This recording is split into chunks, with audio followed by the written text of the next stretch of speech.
Hello, this is colleague J.N.S. and today we are doing a topic that is quite controversial, but I want to give a more high level perspective on the topic. I also want to explain my position because I was kind of in the midst of like a Twitter war, with the viral clip that went viral on Twitter. One of my comments sparked a lot of controversy. So I want to review what I said. I want to review some of the things that I could have did better, things as far as what I said, where I went wrong. I also want to talk about some of the responses from some of the people to give some more clarity to my post, because I'm not deleting it. And however, I do see some of the things that I did that was problematic, and I also see that I need to give more clarification. I need to, kind of will that out, because to be honest, when I saw that post, it was just raw emotion, triggered raw emotion. And in hindsight, I should have been a lot more diplomatic, and I should have been less emotional. So I definitely want to admit that. But I want to be very clear that this conversation today is going to be on familial governance, gender social structures such as a matriarchy or patriarchy, and structural relationship dynamics. That was always my point. That was the conversation that I wanted to bring to the table, because that is stuff that I honestly think about quite a bit. Stuff that I write books on, is stuff that I focus on, is stuff when I'm building out the Queen Mothership that I'm thinking about. So I came to the table with that in my head.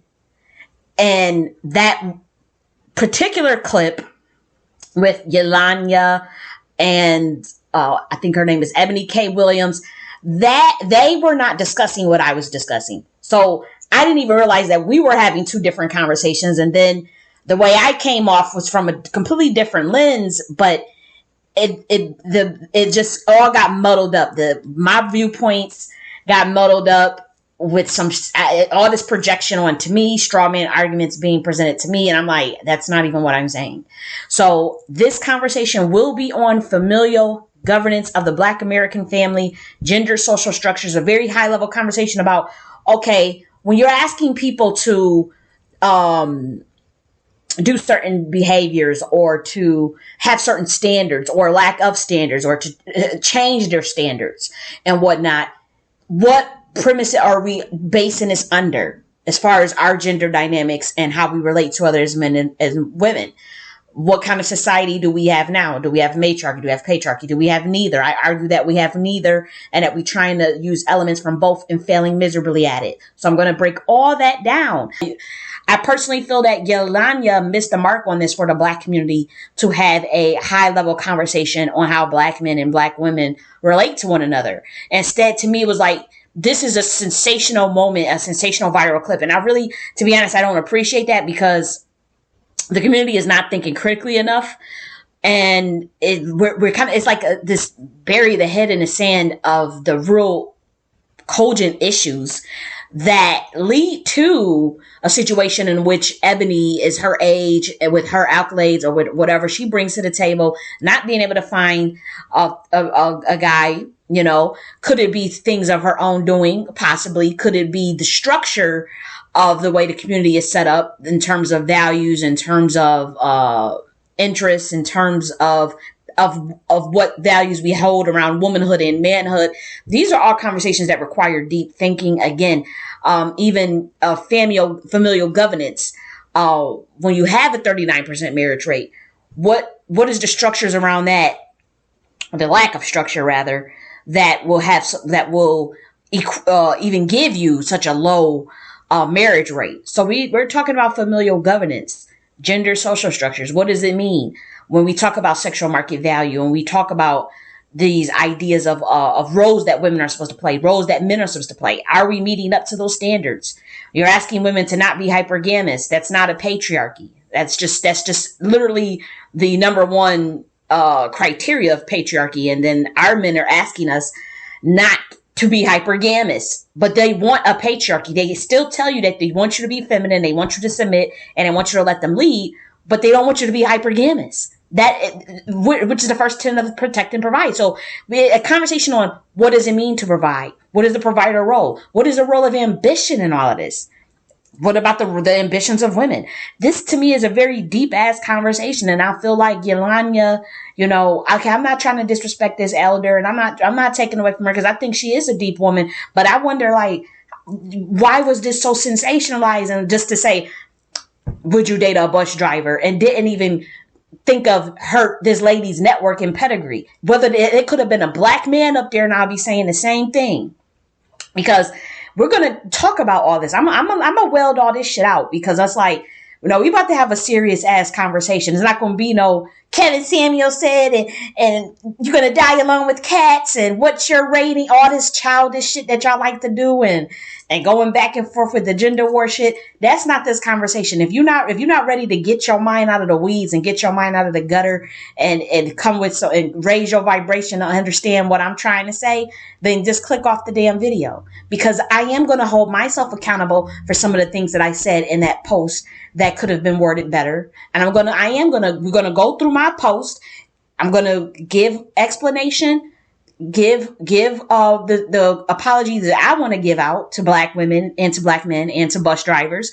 And I'm also going to still tear the frame out the ass of this community, and I'm only doing it out of love, and I'm doing it because I want to raise this vibration around this conversation to get to the nitty gritty. So we are going to be doing a little shadow work. So it's going to make you uncomfortable, because we all have to hold that mirror up to our face, including myself. None of this stuff makes any of us feel comfortable. But if we don't get through the dark night of the soul, how can we get to the next level of empowerment for Black Americans? If you cannot get that family intact, that family structure got to be intact before you can move to the higher levels as a civilization of building, of nation building. Now, my thing is, I'm having issues in this community where I feel like I'm on an island by myself. I don't feel like I have people that can relate to me in terms of the things that I want to do, whether they're black women or black men. And it's causing me a bit of cognitive dissonance. It's causing me a bit of strife within the way I approach this work. And it actually is like, it's making me kind of like, kind of heartbroken, because it's like, damn, I know our people went through a lot. I know that, we struggling, to get a foothold in this system, but it's like, I also sense a lot of fear, and if I sense a lot of fear in a minute, I guess, how do I say this? I kind of don't inculcate myself or insulate myself around the broader community. And by that, I mean, there's no secret that, I'm kind of consumed with like the reparation space and like Black empowerment space. I do get into the Black women empowerment too, but to be honest, for about the last 6 months, I haven't really been in the Black and women empowerment mode. I've just been really like thinking about Black Americans and like, okay, how do you prevent ethnocide and genocide of Black Americans? What about our cultural collation? I love to think about things to preserve the Black American for the next 1,000 years. And part of that is sort of this, the ideas of empowerment that go much deeper into like, how do I say this without people like freaking out? It goes deeper into like military science and nation building, those type of things of, okay, what are some strategies? And like, this is stuff that I'm really thinking about. I'm going to be producing a lot of material on it very soon, not just it's stuff for like melanated people in general. So to me, my focus is a very rare focus, whether it's male or females, but I'm realizing it's very few entities on this planet that is concerned with that. Male or female. That's just a fact. So I'm on an island on my own, and I'm realizing like, I don't relate to nobody. It just feels a little disheartening. And it's like, damn, it just sucks to see a community that you care about misinterpret your points, drag your ass, never hold the men accountable, but want to hold me accountable when I disrespect them back because they disrespected me first. Like, I don't understand that, so we're going to get deep into this. Again, I think that I'm going to say it. Iyanla missed the mark for a sensational viral clip moment. That's what all this was about. It was a psychological operation. And yes, I fell for it. I have to admit, I fell for the psychological operation because I was emotional and triggered. But I now, and even on that viral Twitter's post, I wanted to bring, and I constantly said that my conversation was about familial governance, gender, social structures, and structural relationship dynamics. It was never about the shallow aspects of that conversation in terms of roles, statuses, and money. And we'll get into the differences between a pedigree and money and class. I'm going to talk about that because that is important in picking your mate. Again, notice I said pedigree. I didn't say money, but it's other factors that go involved. So I'm going to be teaching you Black Americans. If you're still here, you will learn about what are the traits and what is important when you decide to pick your mate and somebody you want to build a family with. We'll discuss that. I want to give you some solutions for that. I want to break some of that down, and it is for the male and the female. And then we're going to talk about, what is a matriarchy and a patriarchy? Do the Black community have that? What does that look like? We're going to talk about that. We are going to review some of these posts. We're going to talk about what it means to be fearless, what it means for people who are being systematically relegated to a bottom caste. How do they get out of that situation? All of this is connected. We're going to be talking about white supremacy. We're going to be talking about a lot of that. So we need Black Americans who are high level. I personally want to build with people that have a certain level of consciousness to take these type of heavy loaded conversation. This is going to be a very heavy conversation, but the biggest thing is I think you'll walk away with a greater understanding of, how to heal this situation.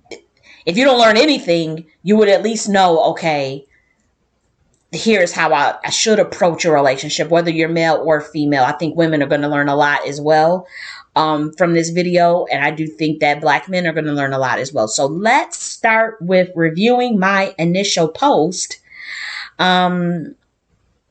Yeah, that's what I want to say. Let's start with my initial post. Let's read it.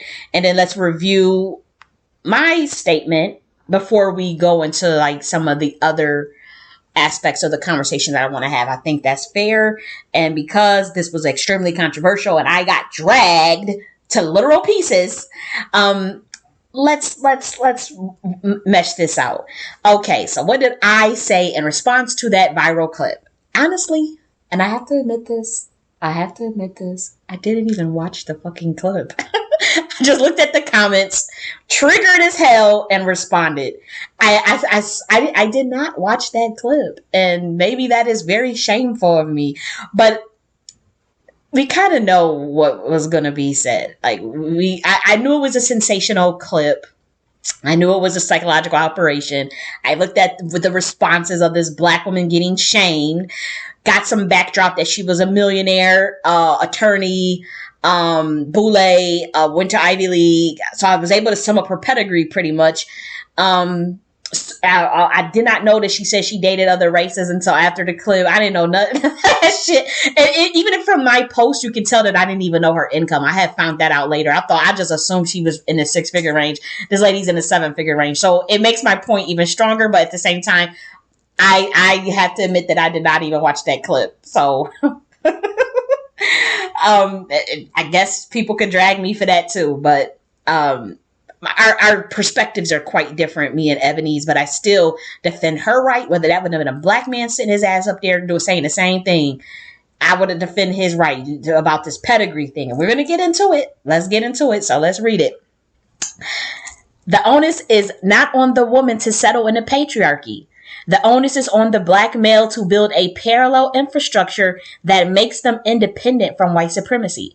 Why would a woman who makes 6 figures or is an entrepreneur settle for a bus driver? And what universe are they equally yoked? Just say that men can compete, but don't ask Black women to settle for bus drivers.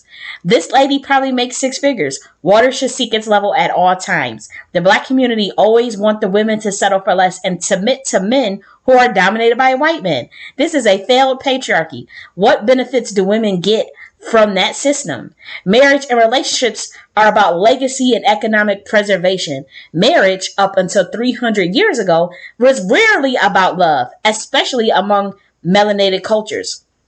If you men want a patriarchy, you are going to have to build a parallel infrastructure that you own regardless of how much money you have. Manhood is not dependent upon money. But a patriarchy is dependent on a man's ability to get resources, their ability to maintain it, and the quality of life for their women and children. The black community's marriage rate is 39%, and the out of wedlock rate is 72%. Shouldn't a focus be on that instead of telling black women to lower their standards and date, this is so obnoxious, and date bus drivers who are most likely felons or have multiple baby mamas? Why aren't the women, let me go back. Why aren't the standards for manhood raised? Why aren't black women demanding black men construct a plan to get unconquered by white supremacy? Why are women allowing black men to skate past getting unconquered and getting their power back by building their independent system? Most black women are simple-minded. That is so obnoxious. Most black women are simple-minded and don't think long-term about the consequences of settling. You can't build a great civilization allowing men to give the bare minimum while demanding submission while they answer to another man. That is why I believe in the queen mothership egalitarian system where real manhood resides.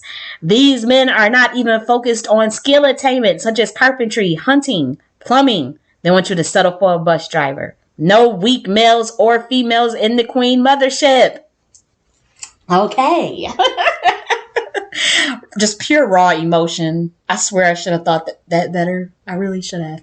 But what I want to say, because I do have some apologies to weld out, I want to apologize to bus drivers because that was such a flippant statement to make about the bus drivers being felons and multiple baby mamas. So in Buffalo, I do know of someone in my past who met that description. He had multiple baby mamas. He was a felon. And he was trying to be a bus driver. I remember he was applying to be a bus driver. So to be honest, my frame of reference is very skewed. I don't know bus drivers in my everyday life besides that one.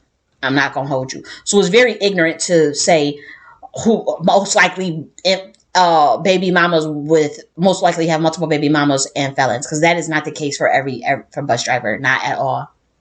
And it's probably the rarity, if anything. I don't know. But from me hearing from bus drivers and reviewing some of the comments from bus drivers themselves, they do seem to just be working class people, like just minding their business and working. And that is honest work and that is fair work. And from what I understand, they're giving these bus drivers really good pensions. They're union based still.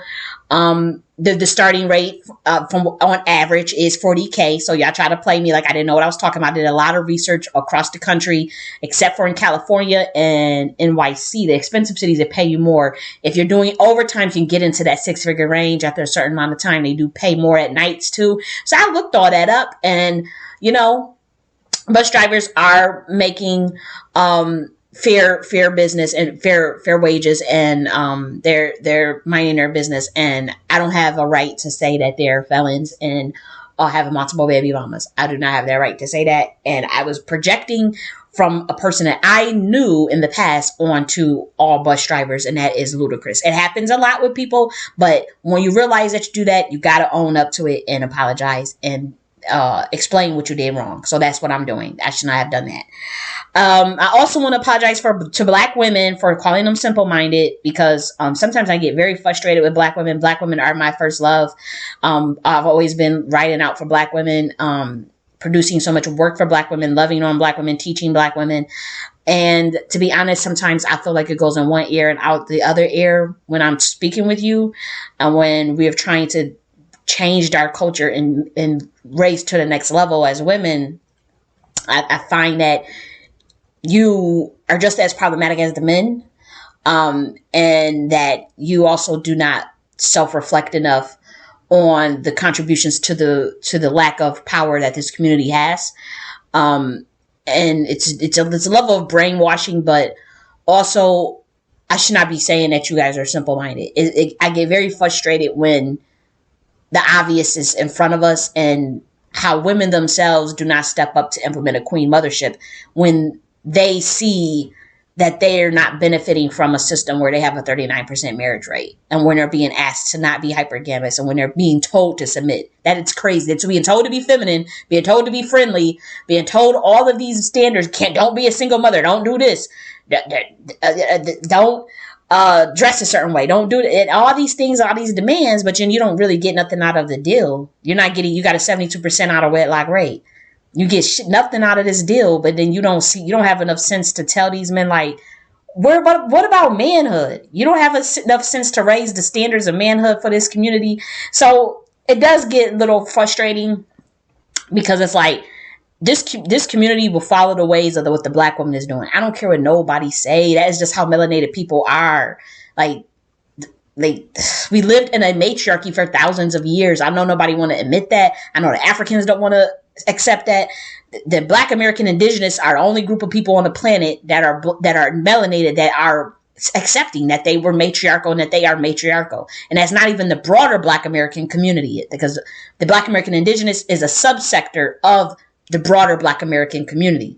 So we don't want to ever study what happened in pre-colonial history. That's what's another frustration of mine, that we're not really, I don't know what that's about. I think that we don't want to face that shadow, like, how do we get in a situation? So I'm trying to tell people, like, look, we had matriarchal societies, whether they were in Africa, whether they were in Americas, and they worked. And within your epigenetics is playing out. So a lot of the rift and a lot of all this blame game that the black woman gets, and how the black woman is held to, like, all these standards, that come from a subconscious knowing that you're the ones that's supposed to be really planning and organizing a lot of shit in this community. It comes from them subconsciously knowing that, the men subconsciously knowing that.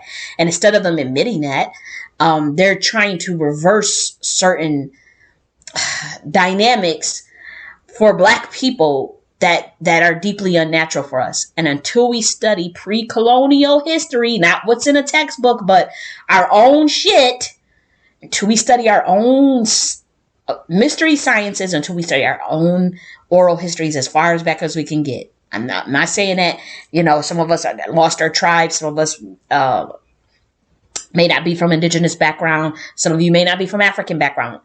I'm telling you that a lot of melanated cultures, before Abrahamic religions, before Islam and Christianity, were matriarchal, and many, and don't try to think that I don't know the difference between matrilineal, matrifocal, matriarchal. I'm on record saying that these tribes are matriarchal, not just matrilineal. Today, however, there are still a lot of African tribes that are matrilineal. They're not matriarchal, that they're matrilineal, and there may be Islam infiltration now and things like that. So, but again, a lot of this is tight. If you can't get that family right, how you gonna get power? If your family is dysfunctional, and we see families dysfunctional and melanated people everywhere, whether that's in Africa, you see how the men are treating them African women, and I definitely don't agree with that. I really cannot stand the way they treat African women. I can't stand that shit. I find it deplorable. Find it real deplorable. And I don't care what none of them. I've talked with African women for years. Most of the people that make up the sovereignty movement, the divestment movement, the BWE movement, the level up movement, is African women and Caribbean women. Now, I find that mighty fucking coincidental.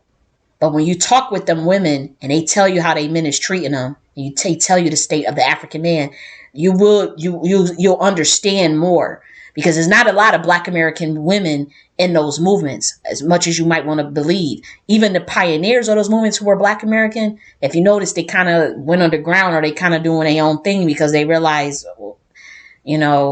water is wet, and this is kind of like, it's more nuanced than what we think. So you're going to be hard pressed to find Black American women on board with a lot of the divest stuff, or with a lot of, not so much sovereignty. There was a lot of Black American women in the sovereignty movement. I was in the sovereignty movement.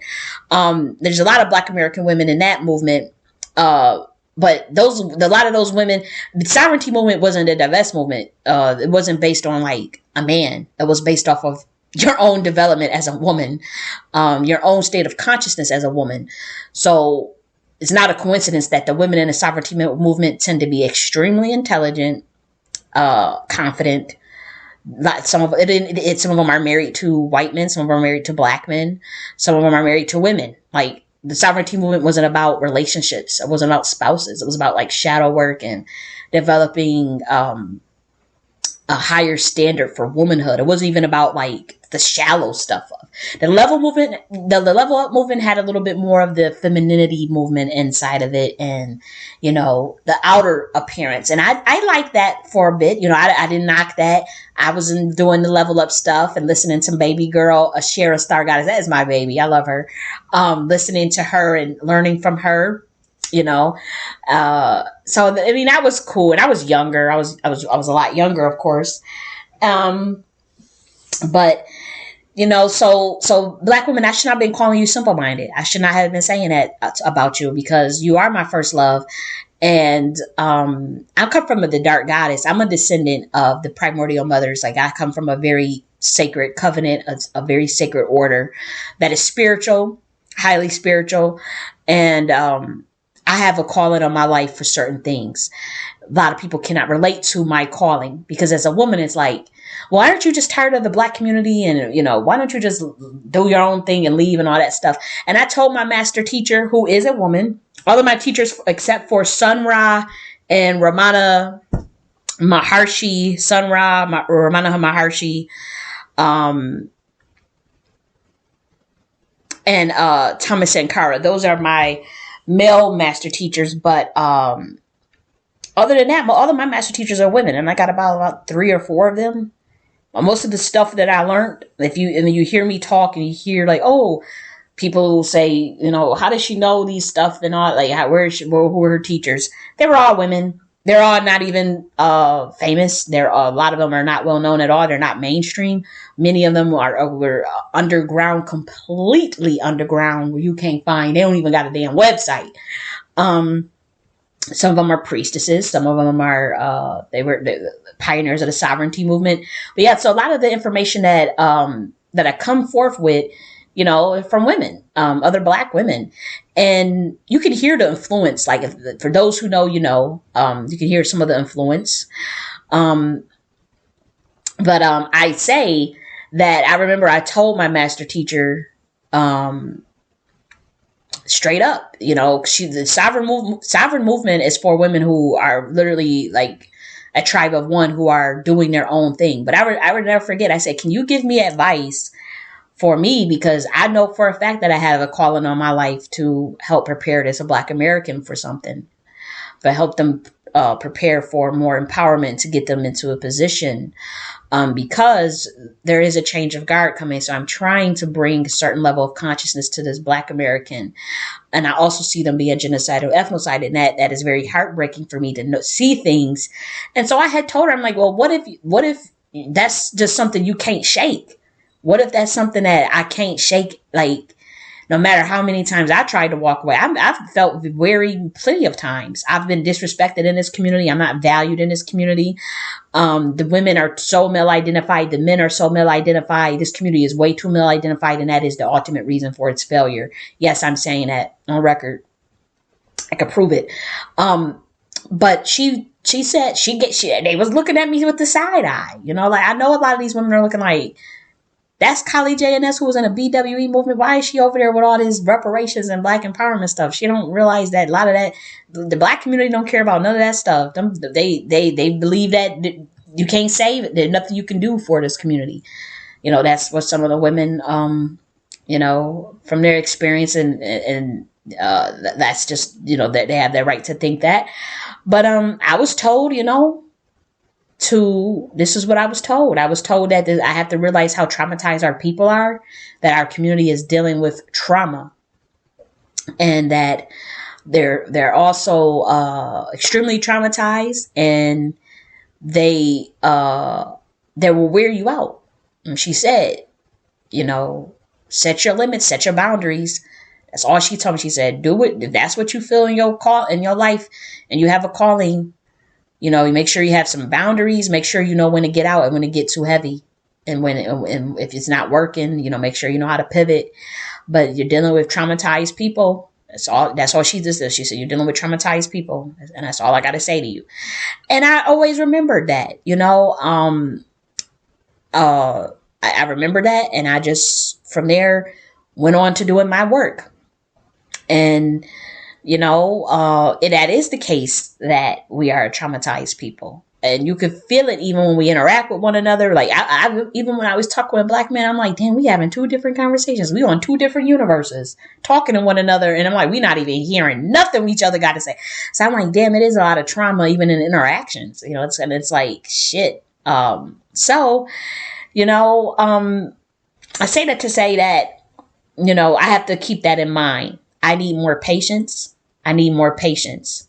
I know that. I could fly off the handle, just be calling people stupid and dumb and stuff. I got to stop doing that shit. That's not right. I had to stop doing that. I have to stop getting so frustrated to where I just start, you know, writing off people, and I have a lot of compassion, but I'm starting to feel weary. So I should not have been calling people simple-minded. I'll say that. Lastly, I want to apologize to the black men, not the ones who were disrespecting me. Anybody who misinterpreted my points and was disrespecting me, I do not apologize to you. Whatever I said back to you, I feel you deserved it. But for the black men that understand me, and there are some that understand me, I do want to apologize for being disrespectful and not being nuanced enough in my approach, because there are black men that have hit me up that are very interested in this queen mothership thing. There are plenty of black men that like that post too. But there are some that have reached out to me and are interested in queen mothership. They don't mind that it's a matriarchy. They want to learn more. They don't mind that I'm a woman. They understand what I'm saying. So I don't feel like it's right to run off the black men by kind of shaming them when I should be focused on the black men who are ready and who do not have that state of consciousness. You know, so one of the things that I would like to do is motivate men, is encourage men. And it's not right in my approach to use a shaming tactic to motivate anybody, whether that's women or men. That is one thing that I always hated about what black men do to black women, shaming them to change. And I always hated that growing up, seeing that. Like when I used to see Tommy Sotomayor and O'Shea Duke and David Carroll and all these people, what is it? Minister, Japan. It was just always this shaming shit. And that's why I hated gender wars, and that's why I hated with all that stuff with women and men getting into it. I always hated that stuff because I was like, those are not even like good approaches, you know. So I hated it growing up, seeing that. Like, why are they shaming women, thinking that that's gonna encourage them, that's gonna make them more pissed off, if anything. And I fell into that same trap with shaming to motivate and to encourage, and it does not work. It does not work. There's no amount of shaming of a human that you can do, or humiliation of a human that you can do, that's going to make them change their behavior to what you want. And so I have to apply that to myself and realize, like, you cannot, that's not how it works. So I do want to apologize to the black men who rock with me, you know, who have been supporting me and who know of me, because I don't want to be in a business of shaming y'all, especially the ones that are doing the right thing. So I want to get that on record, because I did have some self-reflecting moments and realized that my approach is wrong and that I need to work on things for myself, in terms of being a leader, in terms of my messaging. So that is what I wanted to first address. So now I want to talk about, like, well, what actually does matter when choosing a partner. Okay. Because it's not based on money, and it's not based on, oh, what is your role? it can play into that. There are factors, but it's not the sole factor. But we want to discuss, well, what are those factors? What are those factors? So the first one would be your pedigree. The next one is your values. The next one is your interests, character, and then the last one is goals. So these are the factors. You need all of them. Remember, pedigree, values, interests, character. That is what I want the Black American to think of when you're determining your family legacy, when you're choosing your partner. What are their values? What do they have the same value as me? And I want to give you an example. So like, say like with Ebony K. Williams, she has certain values. She has certain interests. She values business. She values, you know, I don't know. I really don't know this lady, but I'm assuming she values, you know, working for herself, ownership.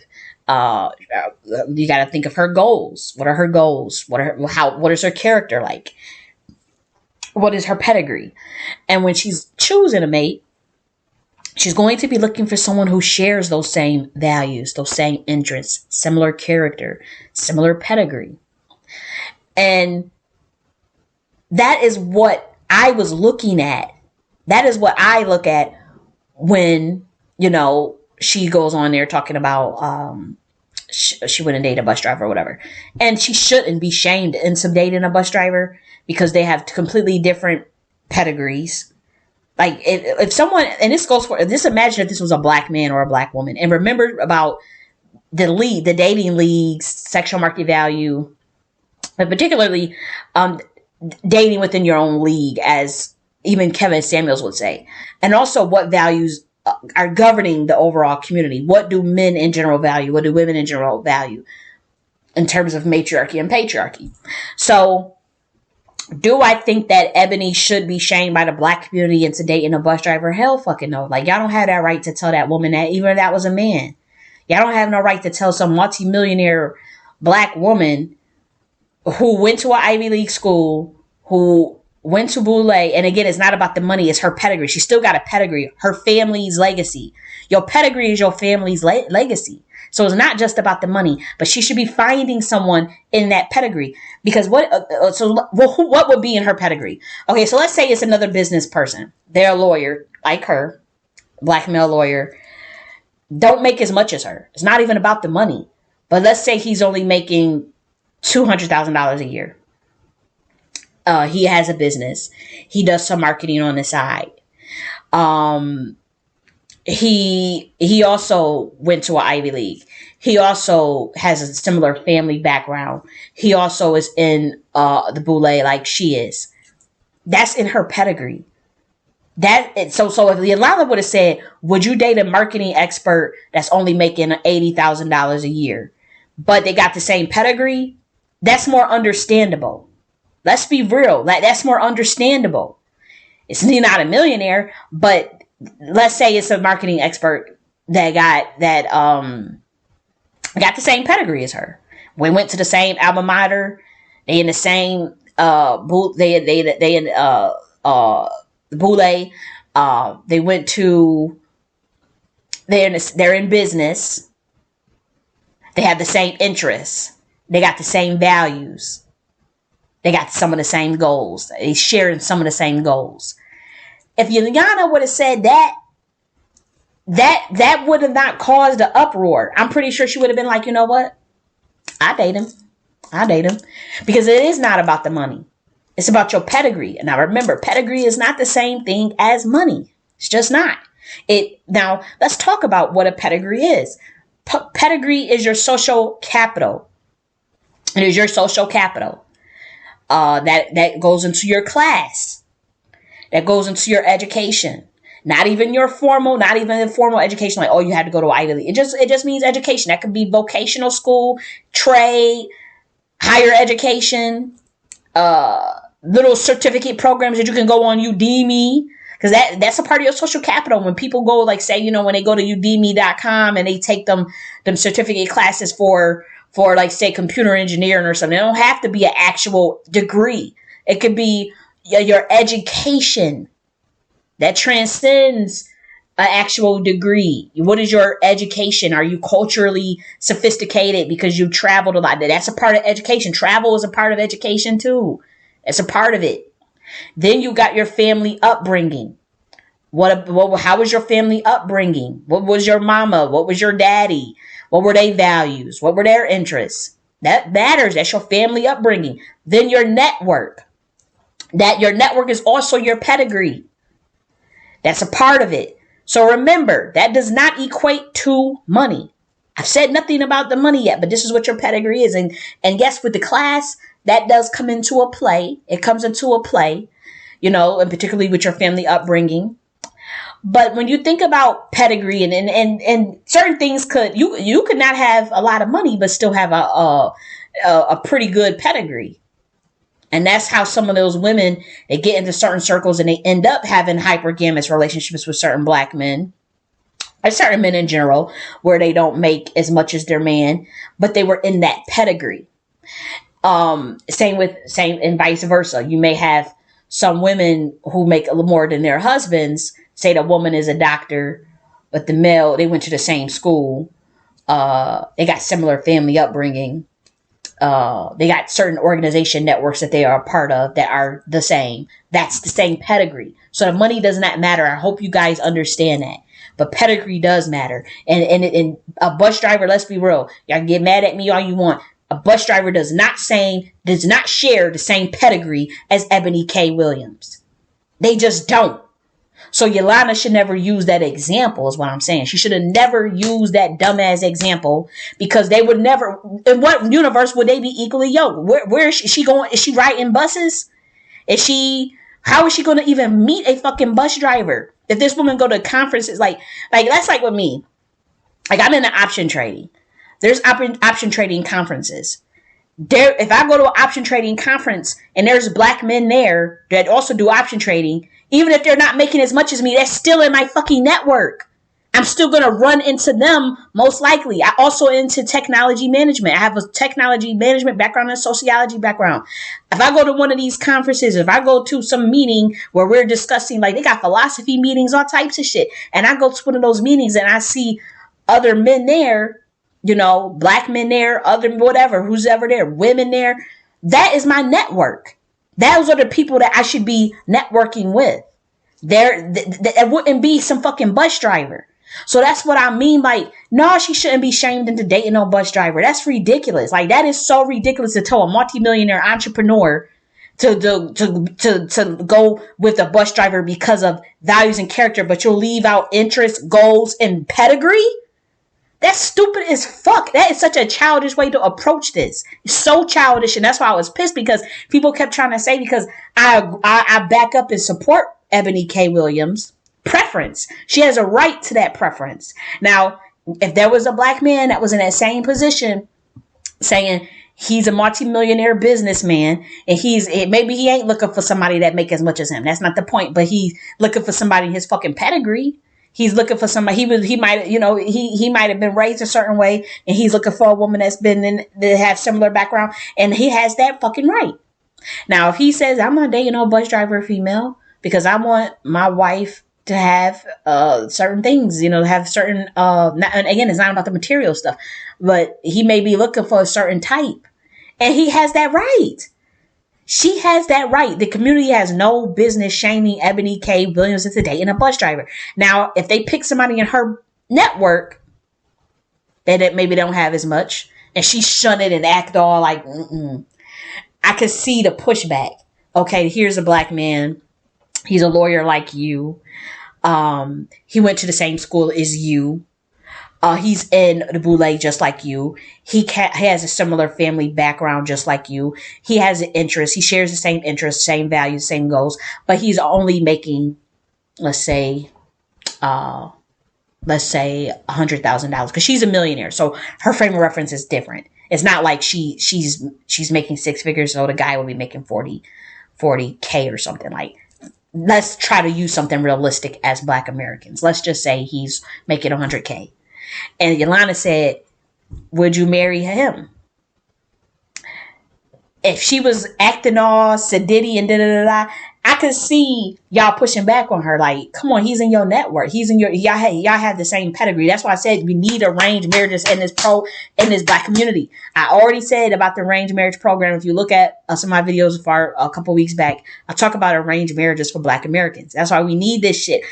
Taking into account your pedigree, your values, your interests, your character, and your goals. That is what the Black American needs to think. Men and women, you need to go into a relationship looking at pedigree, values, interests, character, and goals. That's what you need to be looking at. Okay, and you need to assess that. I ain't saying nothing about money. I ain't saying nothing about what's on this matrix. But we have our own vibrational timeline that we got to be on. And yes, melanated people was always looking at pedigree. Melanated people was always looking at those things. Man, you should see how brutal some of them Africans are when it comes to classism. I've seen it.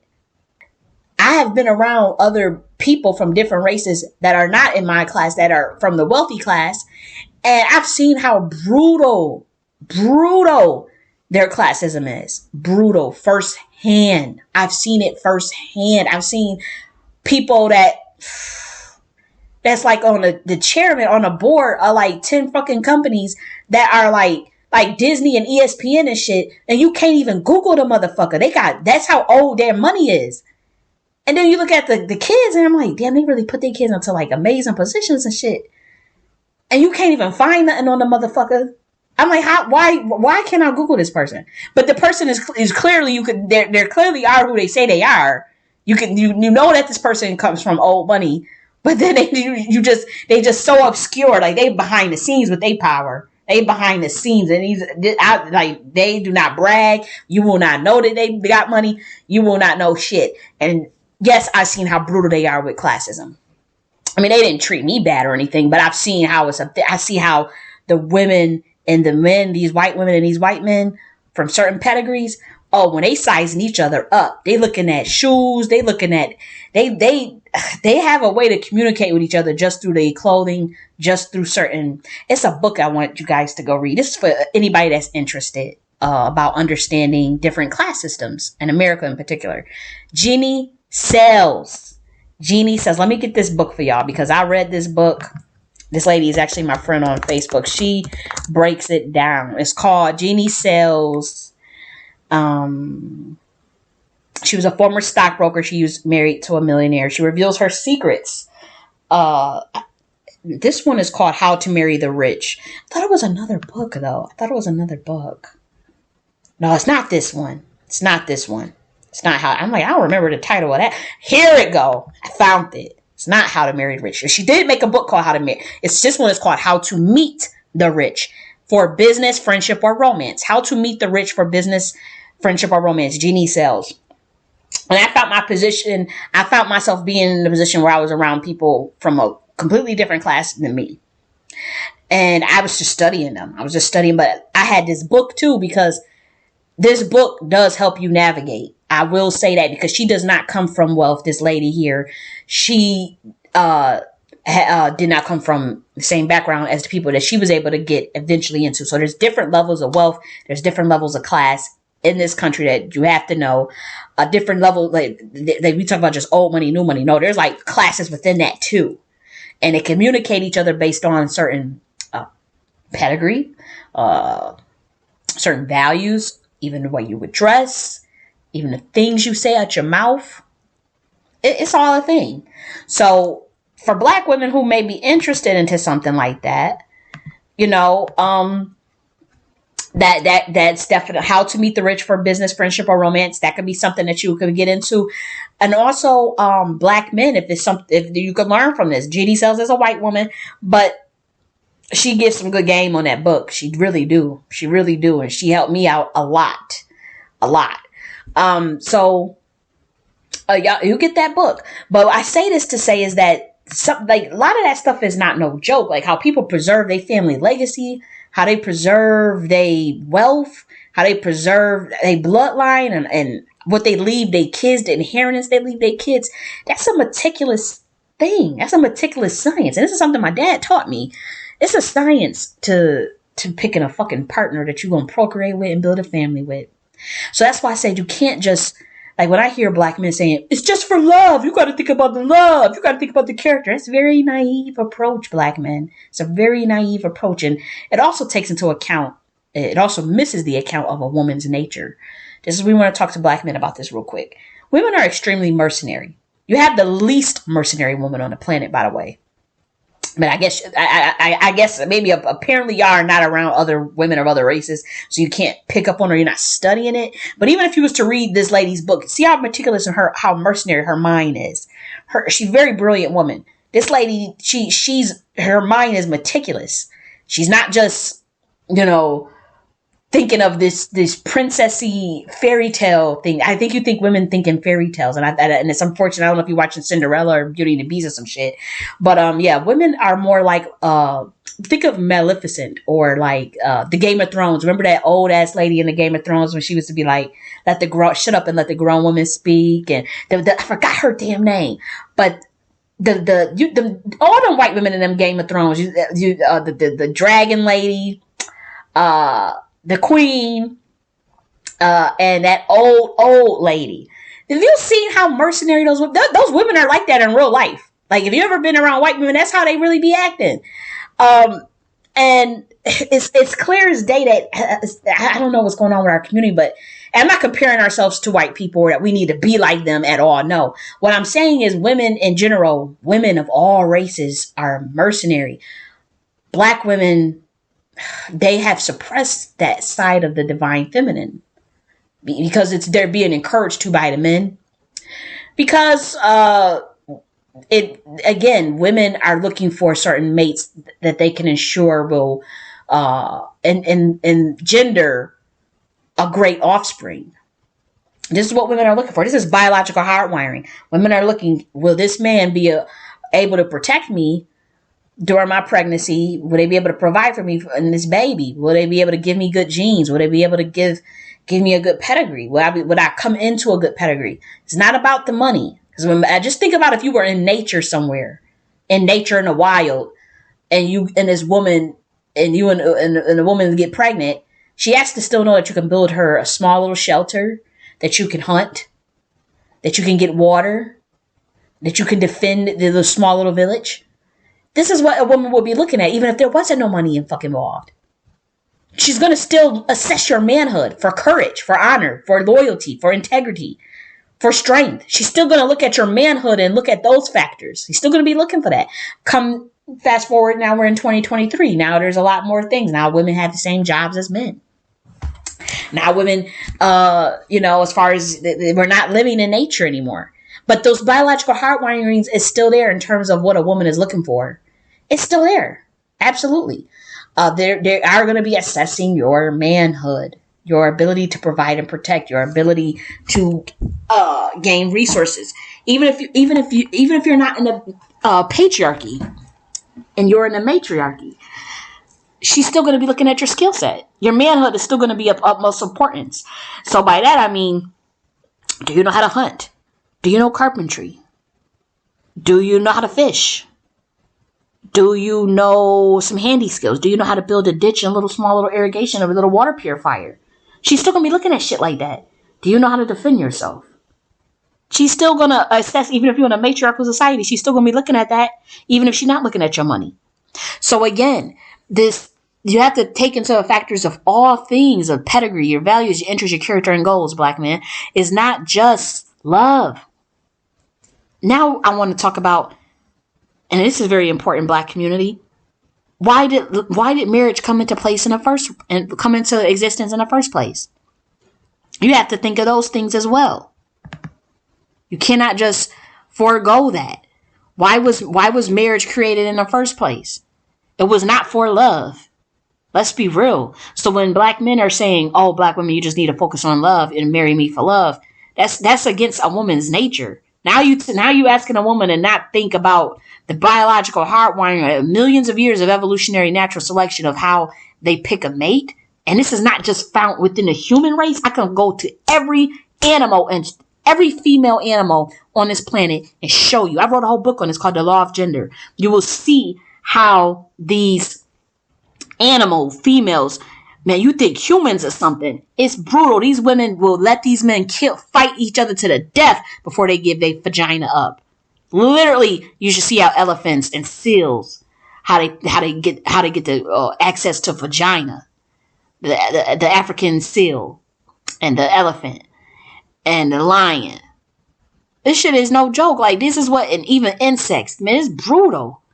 Man, you humans, y'all got it the best. Because you can be, and a lot of those creatures are matriarchal, and they still make their men compete for access to the vagina. What makes you think a human is different? And when you tell a woman, you only got to do this for love, because they don't get the chance to course correct if they get pregnant. That's why you have a 72% out of fucking wedlock birth rate. They can't just look at you as for love. That's not even natural. It's not natural. And I know you guys want to believe that it is, but when you planning a family and you're building a civilization, you're going to be looking at someone's pedigree. You're going to be looking at their goals. You're going to be assessing their manhood. Mind you, I ain't say nothing about money. It's not about that. Manhood is way more important than that. And a woman will be looking at where is your fucking manhood? Are you dominated? Are you getting yourself in a position of power and independence? Are you doing everything that you can to get independent? A woman will work with you, if you ain't got it all figured out. They'll still work with you. But when you try to manipulate women into changing their fucking nature, when they the ones that got to carry a baby for 9 months and breastfeed it and give birth, giving birth is the closest thing you're going to get to death. And they got to have and bear your seed and raise that fucking kid. That's their fucking legacy. That's their bloodline. Oh no, you ain't gonna just go in there blindly like that. That's why black women, that's why I call them simple-minded, because I'm like, you done bought into everything that this stupid ass patriarchy. I'm like, you can't tell that you ain't getting nothing out of this deal. So no, women are mercenary as fuck. They should be. Men are too, to a degree. Men approach women as a science as well. Of course they do. Will a woman be a good mother? Is she loyal? Is she gonna really take care of these children? Is she a smart motherfucker? My dad picked my mom through a science. They actually are related to each other through bloodline and Masonic ties. She didn't even know that. This man was plotting on her. He knew. He waited 13 years to get her pregnant. He was studying her the whole time, making sure. My dad, I keep telling y'all, the only thing that I've ever learned from my dad was 3 big ass lessons in life. This is what he told me. Watch who you have children with. Do not mix your bloodline with anybody. You cannot have kids with anybody. Do not just have kids with anybody, because you will have demon seeds and people that can mess up your bloodline if you don't watch who you have kids with. You can mess up your whole bloodline. Then he said, don't drink by yourself. If you're going to drink in a social environment. Never drink by yourself. And then the last lesson they always tell me is walking is good for the body. Walking is good for the body. You must walk. My dad walks 2 hours every day. You must walk. I hate walking. I hated walking ever since I was a kid. But I have to say that lesson is becoming more and more important to me. And I that's the only thing that I remember being drilled in my head from my dad. Like, the biggest one was the kid thing. That was the biggest one, is don't mix your bloodline with anybody. And I can see the way me and my dad share the same exact birthday. My dad did a lot of spiritual stuff, a lot of weird, creepy stuff to get me, the person that I am today, was very calculated on his part. He has admitted this. He has literally admitted this. That's why we're born on the same birthday on the same time. My dad approached it as a science, as a craft, literally creating me. No lie. And guess when my mom found out she was born with me, I mean that she was carrying me, because that she conceived me, she found out the conception on her birthday. The conception was on her birthday, and I was born on my dad's birthday. Now, my dad did a lot of fuckery. I'm not saying he's perfect at all. I'm not one of those people that's going to try to make it seem like, oh, your parent just was the best parent in the world, because that was not the case. But I do know for a fact, and just based on what he told me, that he purposely created me and with the things that I know and the things in my mind and the way that I am now, that was done all meticulously.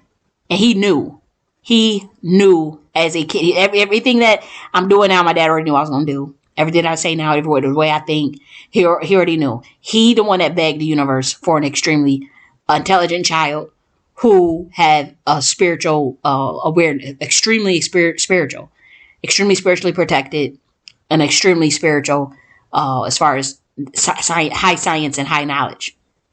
This is what my dad did. So, and he had to pay the price for that, because there was something he had to give up for that too. That ain't none of my business. I stay out of whatever they did, but I know for a fact something went down. I know for a fact something went down. But when I look at our bloodlines, my mom's bloodline, as far as their last names, they actually related. The last names actually are the same. They come from the same pedigree of family in terms of these religious orders. Or having relation to like the Knights Templar and orders. Like, this is kind of fucking creepy, but I don't even know how to explain this. But genealogy opened up the door to that. I would have to say genealogy blew the keg off that. I don't think I was supposed to find all the shit that I found out. I was not supposed to find out all that shit. But I was doing that genealogy. And I understand, like, you know, because my dad was not liking me doing that genealogy. He was not liking it. Like, I remember he was kind of like, I don't know, I wasn't discouraged, but I just remember him kind of like trying to get me not to focus on it. Cause he's like, you can open up this portals, you can do this, you can do that. You know, he wasn't really a fan of it. And like, now I see, cause I think the shit that I found out, I was not supposed to know. And I was just like, whoa, this is creepy. And when I found out, it was almost like, damn, she found out. And I was just like, oh shit. Yeah. So, yes, I do know that some of these men out here, especially if they occultists or they priest, they gonna meticulously pick out a woman. They're meticulously picking out their women and looking at it as a science as well. And black men, you should be doing that. You should be plotting and planning on which woman is going to give you the best offspring. And you need to be wielding, when you creating your child, wielding a certain state of consciousness of that child, wielding that child into existence based off of what you want through a science. And you can do that, and you will get exactly what you ask for. So again, pedigree, values, interests, character, and goals. That determines your family legacy when choosing your partner. Black men and black American women, that is what I want you to be focused on anytime you choose your partner. Okay? And now remember what a pedigree is. That's your social capital. That's your class. It's your education. It's your family upbringing and your network. That does not equate to money. So now we're going to talk about patriarchy and matriarchy. Yep. Because we're going to talk about, okay, black men, you ask this black American woman to not be hypergamy. So what does hypergamy mean? Hypergamy just means that the women look for men that have more money than them and more resources than them for the man to provide and protect them. So most women on the planet are hypergamous because they are patriarchal. Believe it or not, this is the thing. You always had the idea of dowry. That was especially in the nobility class always had this thing of dowry.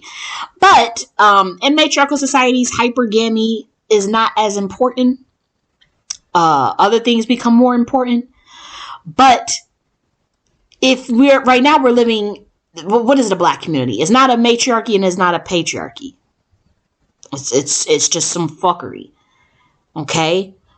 But if you're asking your women as black men to not be hypergamous, which means do not seek out partners based on their money, do not seek out partners based on higher wealth. Because you say that most men are average and don't make six figures. And you say as black men that it's ridiculous for a black woman to think that they're all gonna marry a 6-figure black man because black men don't make that much. So you can't be hypergamous. Okay, if that is your argument, and you feel like you're not gonna, I don't know if that's the ambition thing or if that's because you're dealing with white supremacy, whatever, then you can't have a patriarchy. And you can't, because you're asking, the number one rule of a patriarchy is hypergamy. There is not one patriarchy on the planet that does not have hypergamy. It's not one. You can't name it, because the hallmark of a patriarchy is provide and protect from the men, the leadership by the men, the organizing ability by the men. So the men are hoarding the resources and they're competing with other men for resources, for access to vagina. That's just the nature of patriarchy. Patriarchs also do not submit to other men. They have independent infrastructures for their women to benefit off of. They provide safety nets for their women. That is what makes women submit in a patriarchy, because they're getting something out of it. It's not just because you're a man. It's not just because you have a phallus. Women don't give a shit about that. Again, this is about mercenary. This is the mercenary nature of women. They are looking at you as if I submit, I don't have to work. He's going to provide and protect. He's going to do all the working. I get to stay home and raise the kids all damn day. The deal is I cook and clean, keep this house in order. You go to fucking work every day and take care of me and provide for me. That is a patriarchal deal. This is what my master teacher taught me. If you want hypergamy, gotta have to, it's a patriarchy. The women gotta submit, But if you're asking your women, hey, black women, not all of us are gonna make no fucking 6 figures. Not all of us are gonna make 7 figures. We're in a system of white supremacy. You're gonna have to not be hypergamous, which is, in my eyes, that's saying lower your standards, but you cannot be hypergamous. You cannot judge me and tell me that I need to make more money than you and take care and provide for you and protect you. If that is what you're saying, everybody is average and you need to go off of what's realistic, and don't try to shame her into saying, oh, well, you're only a 6 anyway, so you need to no, just keep it a buck. And that's why I had an issue with that Kevin Samuel shit. Keep it a fucking buck and just be like, shit, don't be hypergamous. Don't look at me because I don't got it. Don't expect submission either. Don't expect patriarchy. A woman that is going against a woman's nature all day. If you gonna tell a woman that they can't expect you to hold up your end of a bargain of providing and protecting because you in a white supremacist system, you are not going to have a patriarchy. There is not one woman in her right mind that will submit to that. Individually, you got some bosses. And individually, you have some black men that's independent. They'll get submission. But the average nigga working at Ebony K. Williams, a multimillionaire, and you telling her to date a bus driver, and you think she going to submit to that? And we all living in a system of white supremacy. You out of your damn mind. You out of your cotton picking mind. It's not going to happen. That's just common sense. Because what woman in her right mind is going to submit to a man that's and again, that's why I said to go off of your pedigree and your network. She's dating out of her pedigree if she does that. Now, if that man is independent, if that man know how to live off grid, and he independent, and he got some carpenter skills, but he ain't got no money, a woman will submit to that because this nigga done made him so valuable. There's other ways to bring value to the table besides money. And that's what I keep trying to tell you, black men, to get your skill game up. And we talking about things that matter to a black woman. She needs, she's going to need housing. She's going to need shelter. She's going to need food. Get your farming skills up. Get your carpenter skills up. Get your irrigation skills up. Make yourself handy and useful. And even though you may not have the hypergamous aspect of it, she still respect your manhood. If you got your skill game up. If you really being a man. Because it transcends money. But if you telling this black woman, y'all don't want to be hypergamous, Okay, we gonna do a matriarchy though. That's like, I've been saying the same shit for 2 years, so you better believe I don't give a damn about the money aspect of it, because I know I want a matriarchy. Because to be honest, I got a lot of ideas. I'm a great leader. I have plenty of plans and stuff that I would like to do for this black community. So I would love a matriarchy system. Because right now we don't have a matriarchy system. You just got a bunch of single mothers, some bullshit. I'm talking about an actual structure, like my Queen Mothership Enterprise architecture framework that I built out. I will be doing a video series on that, so you will be able to learn more about what that is. That is a plan for self-determination for the Black American via their own micro-cities under the Pacific framework. We're changing the values, we're changing the interests, we're shaping a culture for a new generation of Black Americans to make sure that they are here 1,000 years from now and in power. And this is what the goddess give me. This is what the primordial mothers put inside of me to bring to you. The Queen Mothership Enterprise architecture. So I'm like, shit. No sweat off my back, because we building the next generation of fucking Thomas Sankaras around here. Darren Stills around this bitch. We gonna have a bunch of Thomas Sankaras running around here fucking with me. I don't like weak men. I don't care about whether you got money or not. I'm looking at your mental strength, your spiritual strength, and your fucking character as a man. Are you loyal? Do you got a lot of integrity? Are you honorable? Are you courageous? I can't stand no scary ass man. You cannot have fear around me. So, if you don't want the hypergamy from the black woman, black man, you don't want her judging you based off of your money, because we know we live in a white system with this fiat currency. That money is monopoly money. It's a fake system. It's an illusion. It's the great illusion. This is what this whole satanic shit is set up on. Maya. Illusion. Look at what Maya is and Kali Yuga. Look at what that stuff is. So we get that. I get that. It's fake money anyways. It's just, once you know the game, you go in and out at will. It's a game. It's a monopoly game. I can get with that. I don't think humans should be judged based on that. I think that there's other factors in play. I think that resources and how you think of a wealth can be valued in other aspects besides money. I'm not saying that resources doesn't matter at all, or that money doesn't matter at all. I'm just saying that the fiat currency of money, I understand not wanting your manhood judged on that. But I do think that there are other aspects of currency that matters that you will be judged by. Again, one of them is your skills. Your skills are going to become very important if you don't have money. That's just common sense. If you want a patriarchy, then you need an independent system. That is what makes women submit. It is. Women don't submit because you have a phallus. It's because they get something out of it, which is your resources. Okay? The smartest animals in the world are matriarchal, though. And women don't want to be dominated. As much as y'all want to believe that shit, that's just not true. That's why women plot and plan and do all types of shit.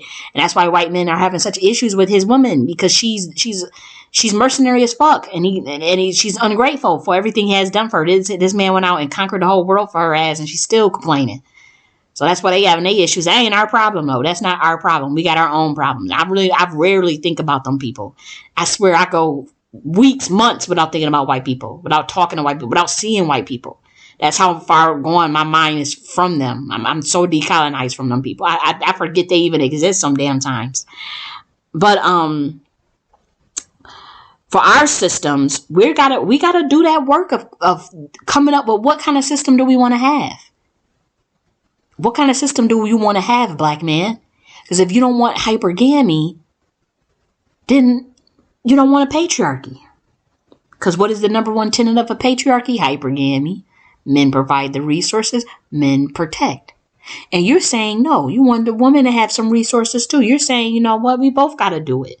This is what the black man says all the time. We both got to bring something to the table. You love talking about 50-50 and all that stuff. Okay, nigga. So let's do a matriarchy. Stop saying that the black woman need to submit to you and let you lead, but then you don't want her to be hypergamous. That's crazy as fuck. The only way a woman is going to submit is if you have hypergamy. That's just a fact. So let's do the work of carving out a new system, a matriarchal system. I already built the blueprint. Not only does my blueprint work on the governance structures and the familial governance of black families, it helps us get more empowerment and autonomy and independence as a community. Black men. So help me with the Queen Mothership. If you read that Queen Mothership book, when I do the video series, you also get to see the video series. Well, if you were to look at that, you're going to see, damn, I could benefit from this damn system. I'm not even getting emasculated in this system. You will see for yourself how you will benefit from that system, from the Queen Mothership enterprise architecture. As black men, you will. You will see it. So let's do that instead. If you don't want the black woman to be hypergamous, I will go and start a whole series about matriarchy for the black woman so that she can see her standards are skewed too. She's out of pocket too.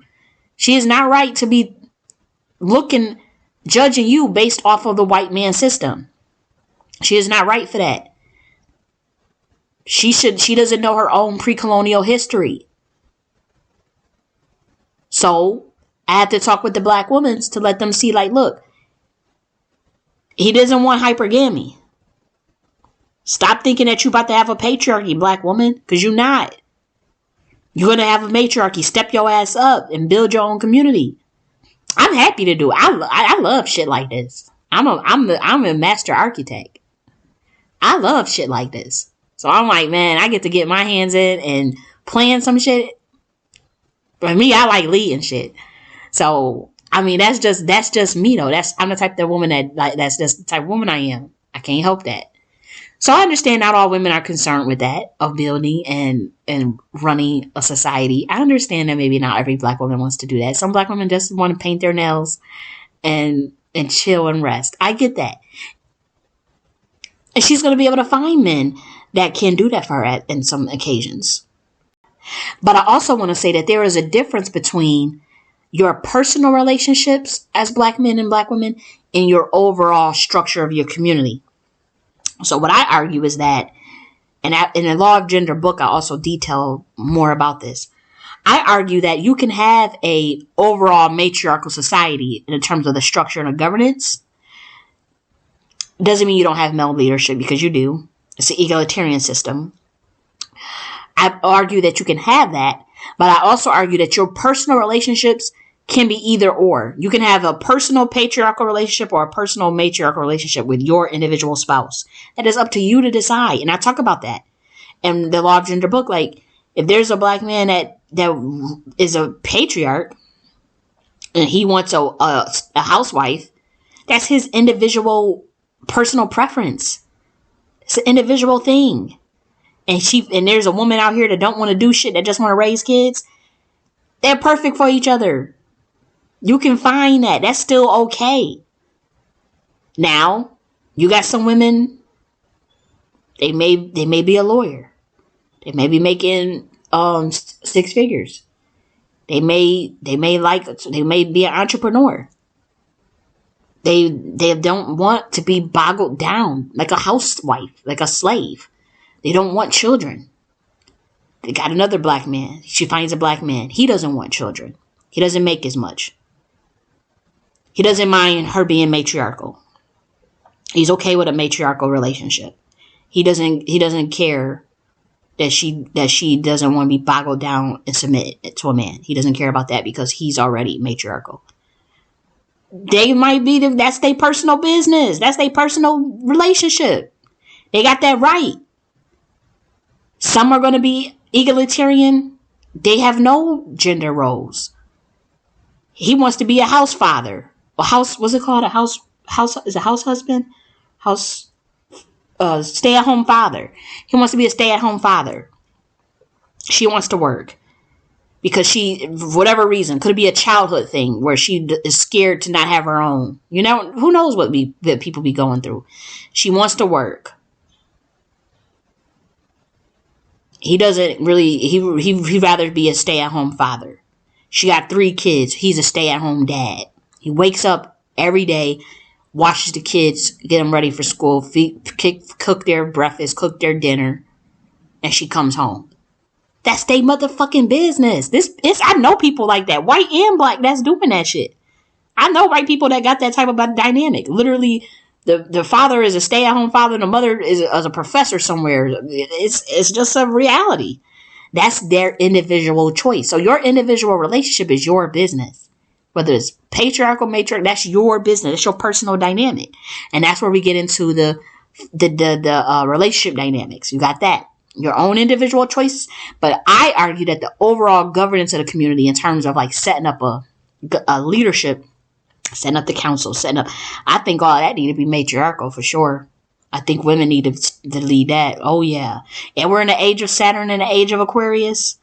And I do think, and if you look at my matriarchy, my queen mothership, there is a council of formidable men. There is a council of men.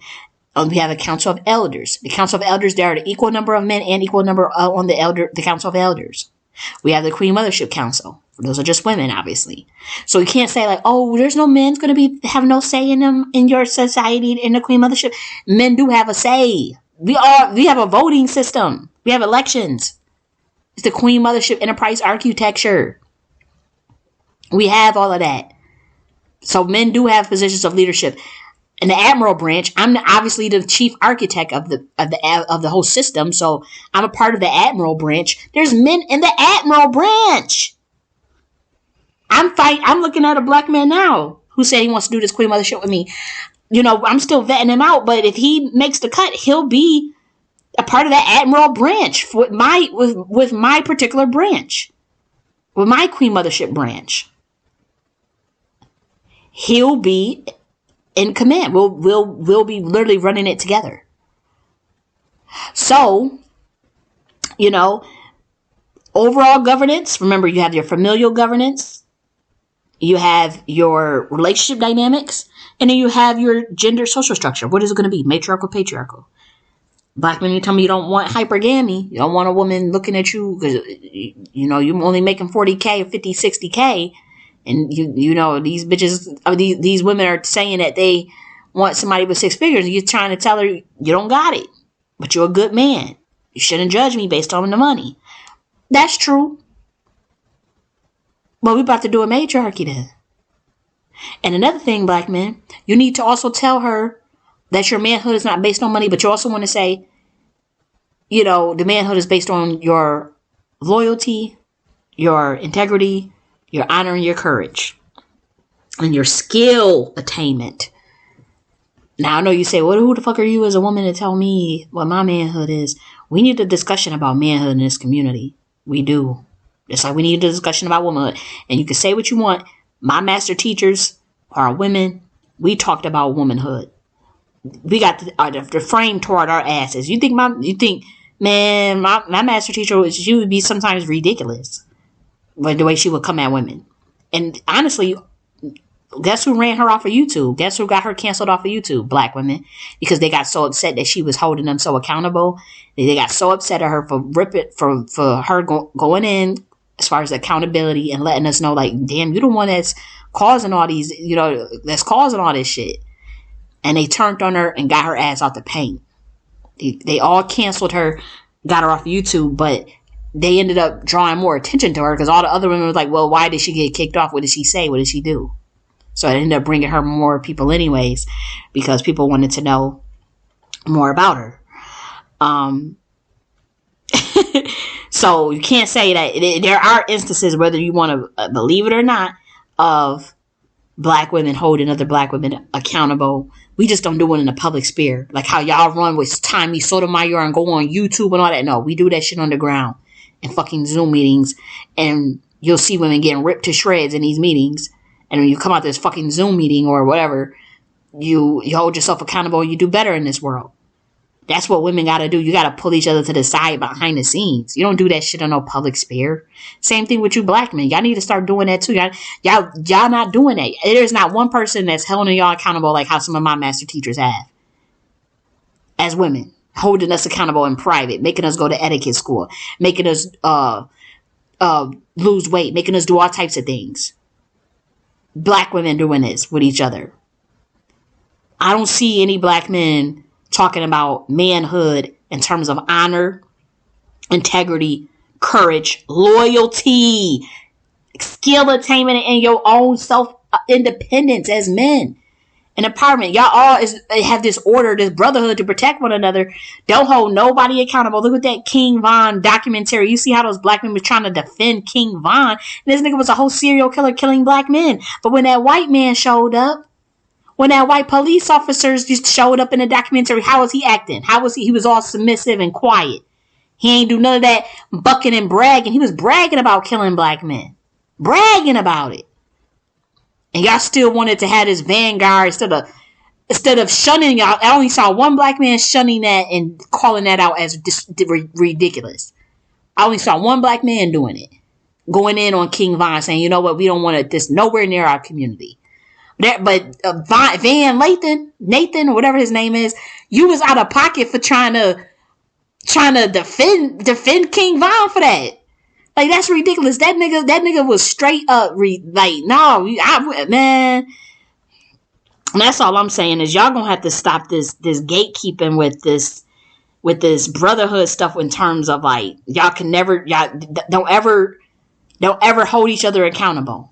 Y'all don't ever hold each other accountable. And never self-reflect. It's like, don't ever self-reflect. Okay? It's ridiculous. So, this is only, I say that to say that we do need a conversation about manhood. I don't care who's leading it. It needs to be genuine though, and it doesn't need, again, we have to do it from a place of love. We can't be shaming and being disrespectful to one another.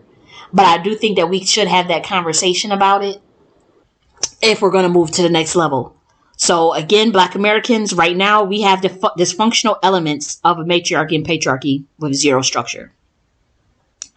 For instance, okay, black women are expected to submit to men and be feminine, but they are being shamed for wanting hypergamy, which is a tenet of patriarchy. You can't want patriarchal notions of submitting, but the men own no resources or infrastructure. And they shame the women for wanting hypergamy. The women are encouraged not to be hypergamous, and that can only be found in a matriarchy.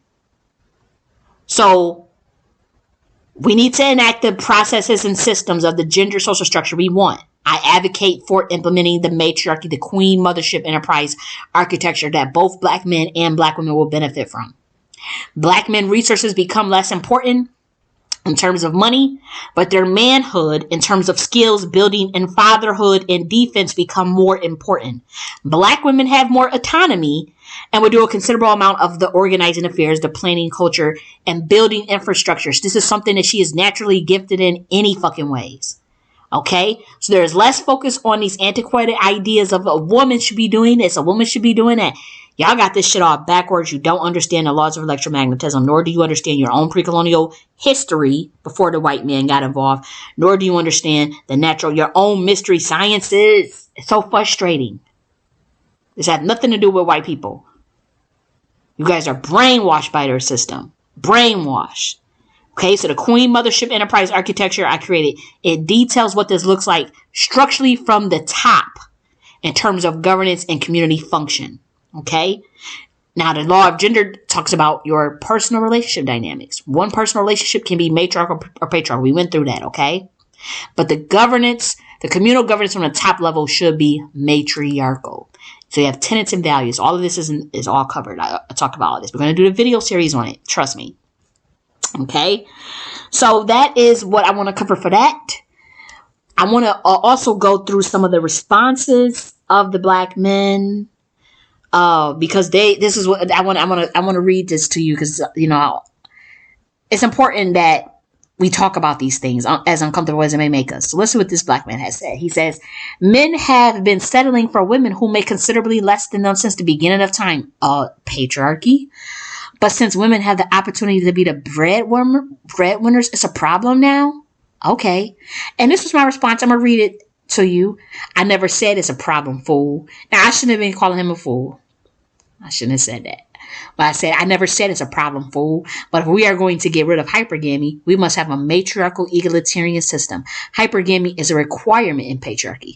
If the black community wants to be egalitarian, then they can't make all these demands of black women submitting if they are the breadwinners. If the black community wants a patriarchy, then the men will have to obtain ownership and build parallel infrastructures, not live under white men systems. That should be common sense. I advocate for a matriarchal egalitarian system. What benefits would a woman get if she makes all the resources and has to be submissive to a man who is dominated by white men? This is pimparchy.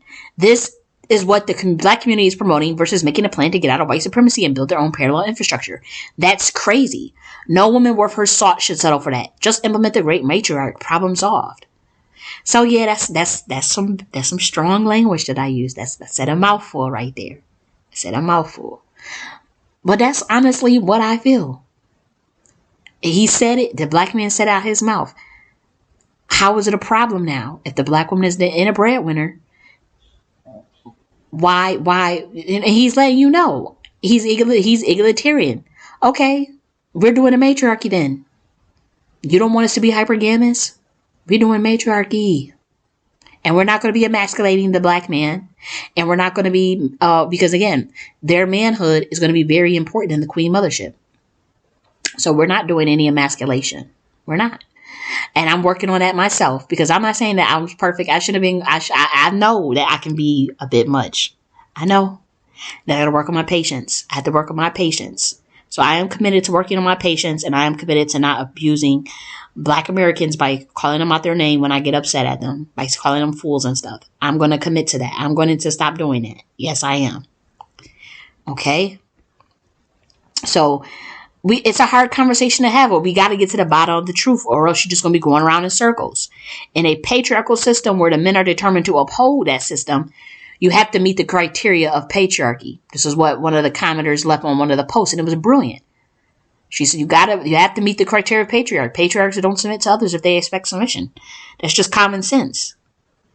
You know, and it's a hard pill to swallow, but we had to admit this. So I want to also read another comment that I made, because people were saying I was shaming black men. And again, I know that going forward, I got to do better. I know that going forward, if I want to build this queen mothership out, and I know that there are black men that will like this queen mothership, I have to treat them differently. I'm not going to coddle and pander to you. That I'm never going to do. But I don't got to be shaming you. That's not a good way to motivate people. That's not a good way to motivate people. Not at all. So I don't need to be shaming you. And to be honest, when I get disrespected, I do disrespect back. So when people was calling me out my name on that post, abusing me, so I was abusing back. I'm not going to lie. And then I would be the one being held to the fire for saying something back to the black men that were calling me out my name or calling me certain things. And I said something back, and then now it's World War III.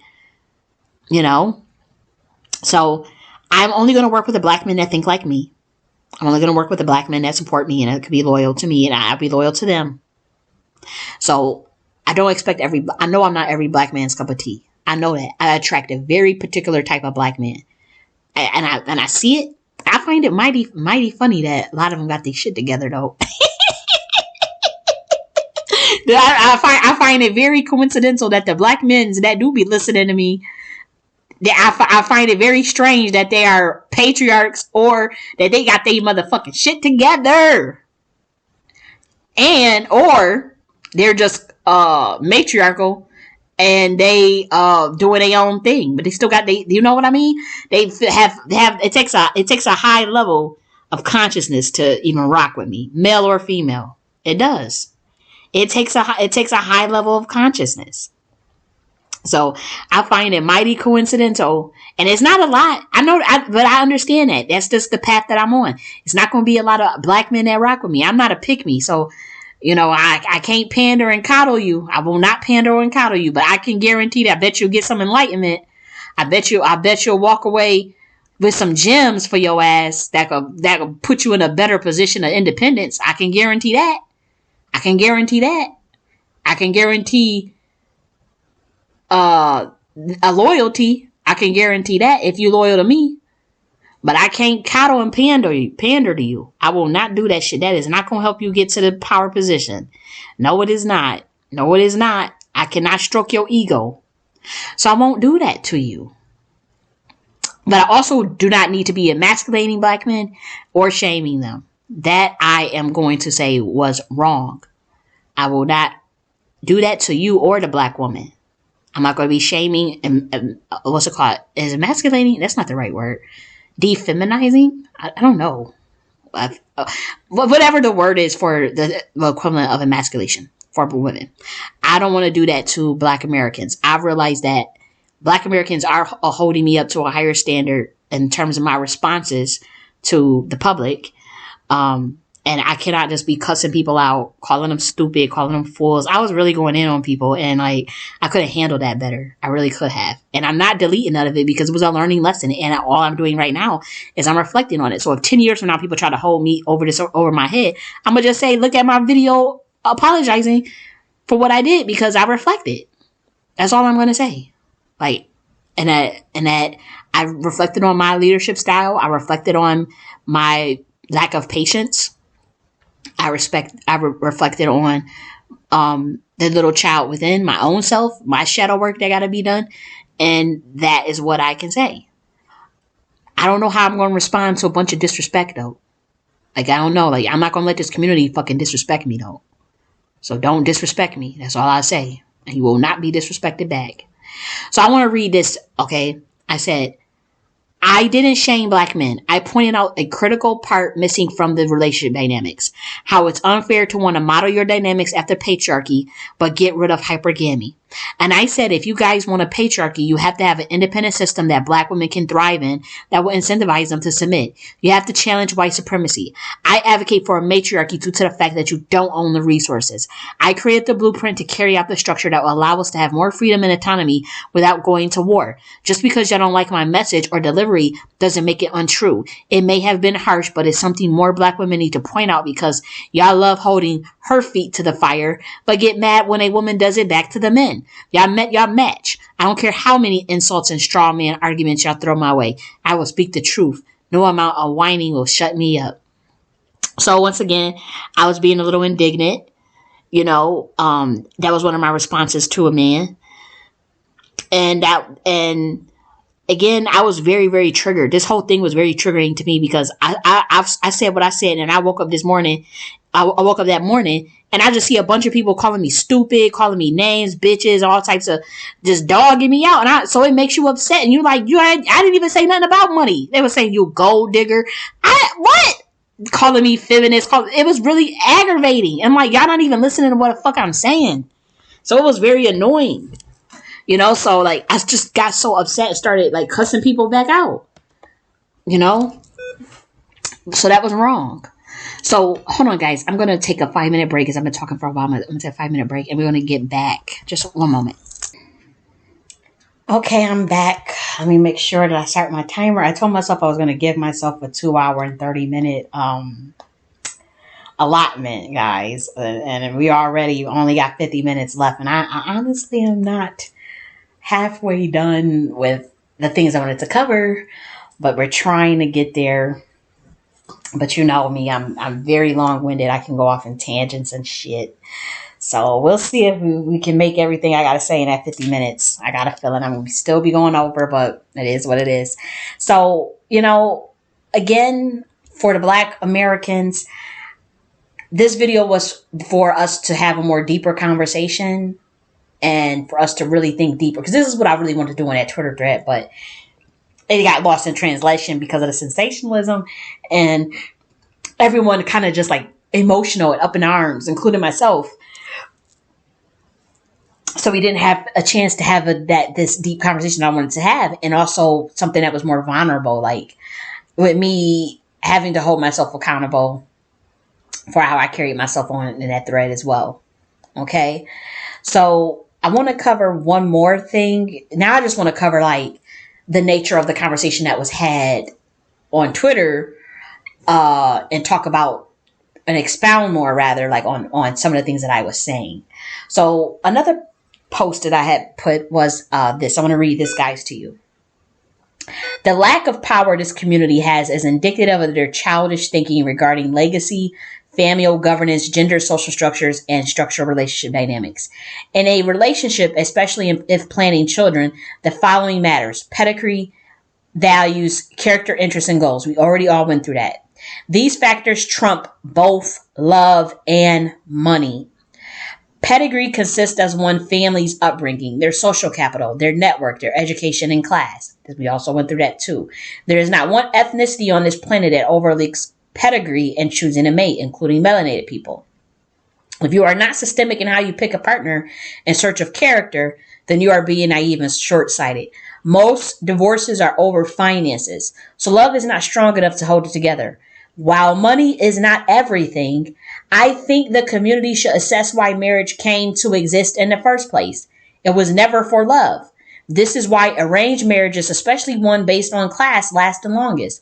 This is why pedigree is important. Again, pedigree is not the same thing as money.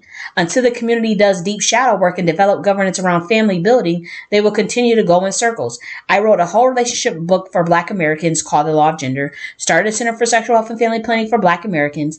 I'm developing an arranged marriage program for Black Americans and built out a matriarchal framework to build their micro-cities for self-determination.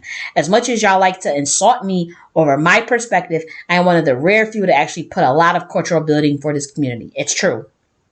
It's sad to see a community you care about reduce my argument to such a childish perspective. Everyone was just saying that I was kind of just saying you have to have money to be with Ebony K. Williams. Like you need to have money. And that's not what I was saying. When this community is actually ready for power, then come holler at me. But I'm seriously scared for this community because they have no self-awareness that approaches to the relationships such as yours, as this was a response to somebody, will never render them power on a global stage. If you can't get something as simple as the family intact, there's no way you can build a civilization. I'm from the reparations and Black empowerment space, so I'm shocked at the mindset. I thought there were more Black Americans taking this serious than they actually are. I'm ahead of my time on this. And it's true, I am ahead of my time on this as far as like the Queen Mothership Enterprise architecture, as far as me talking about like the familiar governance in terms of how we choose our partners, as far as the pedigree, the interests, the values, the goals, the character. You know, our conversations are not this in depth. They're not. They're talking about, they're very kind of low level to me. And I'm not trying to be arrogant. It's just like, to me, it just don't, it don't get to the meat and the potatoes. We don't. And I wanted to do that. And it's very hard to do it on Twitter. It's very hard to do that around a provocative, controversial topic, you know, as far as what Ebony K. Williams, but I stand on it. She should not be shamed into dating no fucking bus driver. I could see if y'all was trying to shame her into dating a Black businessman who is only clearing $240K doing marketing expertise. I could see that. I could see if she was looking down on him, that'd be ridiculous. They both in the same pedigree. They went to the same school or something. I could see that. But no, y'all not about to just shame Black people out of dating out of their pedigree. It's a pedigree. That go for the Black men too. Like if there was a Black man, I don't come from a certain pedigree. I don't. I have a certain social capital. I have a network. You know, there's certain things that I have education, but if a certain man is out of my pedigree, I'm not going to try to shame him into dating me. I'm not out here balling, making a lot of money. So I wouldn't try to shame anybody into trying to date me or to lower their standards for me. That's ridiculous. Like either I measure up or I date within my fucking league. That's just as simple as that. Just date within my league. My league is like software engineers. That's my league, is like software engineers. Like seriously, like I don't understand that. I don't understand where this community get off thinking they can shame people out of their fucking pedigree. No, she not dating no bus driver. Y'all didn't even use a realistic example. And Iyanla, you know good and hell well you will not be dating no bus driver. You need to stop the cap, honey. You know good and hell well you a whole ass millionaire. And I'm saying that, you know, she dated a man that said that I remember one of her husbands, because she's twice divorced. I remember one of her husbands, she said he had no money. She had a right to do that. Now, if she on her own decide to do that, or if black men on their own decide to do that, that's their business. But as far as this community wanting to shame black Americans with pedigree to date out of that, to date out of their network, no, I'm not going for that. I can't support that. I can't support that. I can't. I can't get with that. And then I said, yes, me and Ebony have different approaches, but I respect her right to her preference, given the current restraints in our community around hypergamy and patriarchy. Her lens is patriarchal, mine's is matriarchal, so our value system is a bit different. But I don't think she is wrong. If this was a black man, millionaire entrepreneur not wanting to date a bus driver, I defend his right to his preference as well, because pedigree, values, interests, and goals trump both love and money from my perspective. I just said that. Like, this is what I tweeted to a person. Okay. And then another tweet that I put, I said, this lady is a multimillionaire. Why should she get with a bus driver whose starting salary is $40,000? Are y'all insane? They don't even have the same network. I would say the same thing if this was a black man. Do y'all know how families preserve their bloodline and legacy? Have y'all ever been around people from different classes and races? They are beyond brutal with classism. Why is the black community even telling a black millionaire entrepreneur to date a bus driver? Y'all not even following the advice of y'all beloved Kevin Samuels about dating in your league and high value nonsense he spewed. Let me guess. All the standards black women have are wrong, but only black men can have standards. Damn, I'm legitimately scared for this community. I didn't know it was this bad. I've been in the reparations and black empowerment space where the average black American is concerned with empowerment and building powerful communities. I stepped out of that space and didn't realize how demented some of y'all are. I'm actually shocked. Y'all want women to bury their head in the sand about the state of the men, but live for dragging black women. It's disgusting. So yeah, that was a bit much. Once again, I was going in on this thread. I'm not going to hold you. It's up there, and I want to explain myself for anybody that go in there and read that and be like, damn, what was your issues with black men? There is no issues with black men. I wanted to have a very deep fucking conversation about hypergamy, patriarchal versus matriarchal, familial governance, gender social structures, and personal dynamics regarding relationships. That's what I wanted to talk about, and I didn't get a chance to talk about because everybody was dragging me and this lady. And it's like, I support this lady and her preference. And I understand her pedigree, and I don't think she should be dating no fucking bus driver. It's not about the money. If he make less money than her, if she wants to date him, that's fine. But not no damn bus driver. Y'all should have said marketing expert. Y'all could have said fucking nurse. Well, not nurse. That's out of her. That's in a different pedigree too. Y'all could have said it technology product manager of a Fortune 500 company that's only making way less than her, but still in her pedigree. They went to the same school. You didn't even choose nobody that went to, even if Iyanla was said, what if they went to the same school as you, came from the same similar family background, same family upbringing, your parents had the same profession. All those things matter. Y'all got the same values and interests. What is Ebony K. Williams' values and interests? What is her character like? What character is she looking for? All those things matter. And it's like, to just use that sensational ass clip for a viral moment when our community is out of their fucking mind, when our community is in shambles in terms of this 39% marriage rate and stuff. Nah, that's why I had the Center for Sexual Health and Family Planning for Black Americans. So if I didn't care, I wouldn't make that something like that. If I didn't care, I wouldn't write no whole book called The Law of Gender for Black Americans, going deep into matriarchies and patriarchies, and going deep into manhood, going deep into womanhood, going deep into the law of gender from the esoteric points of view of melanated people science.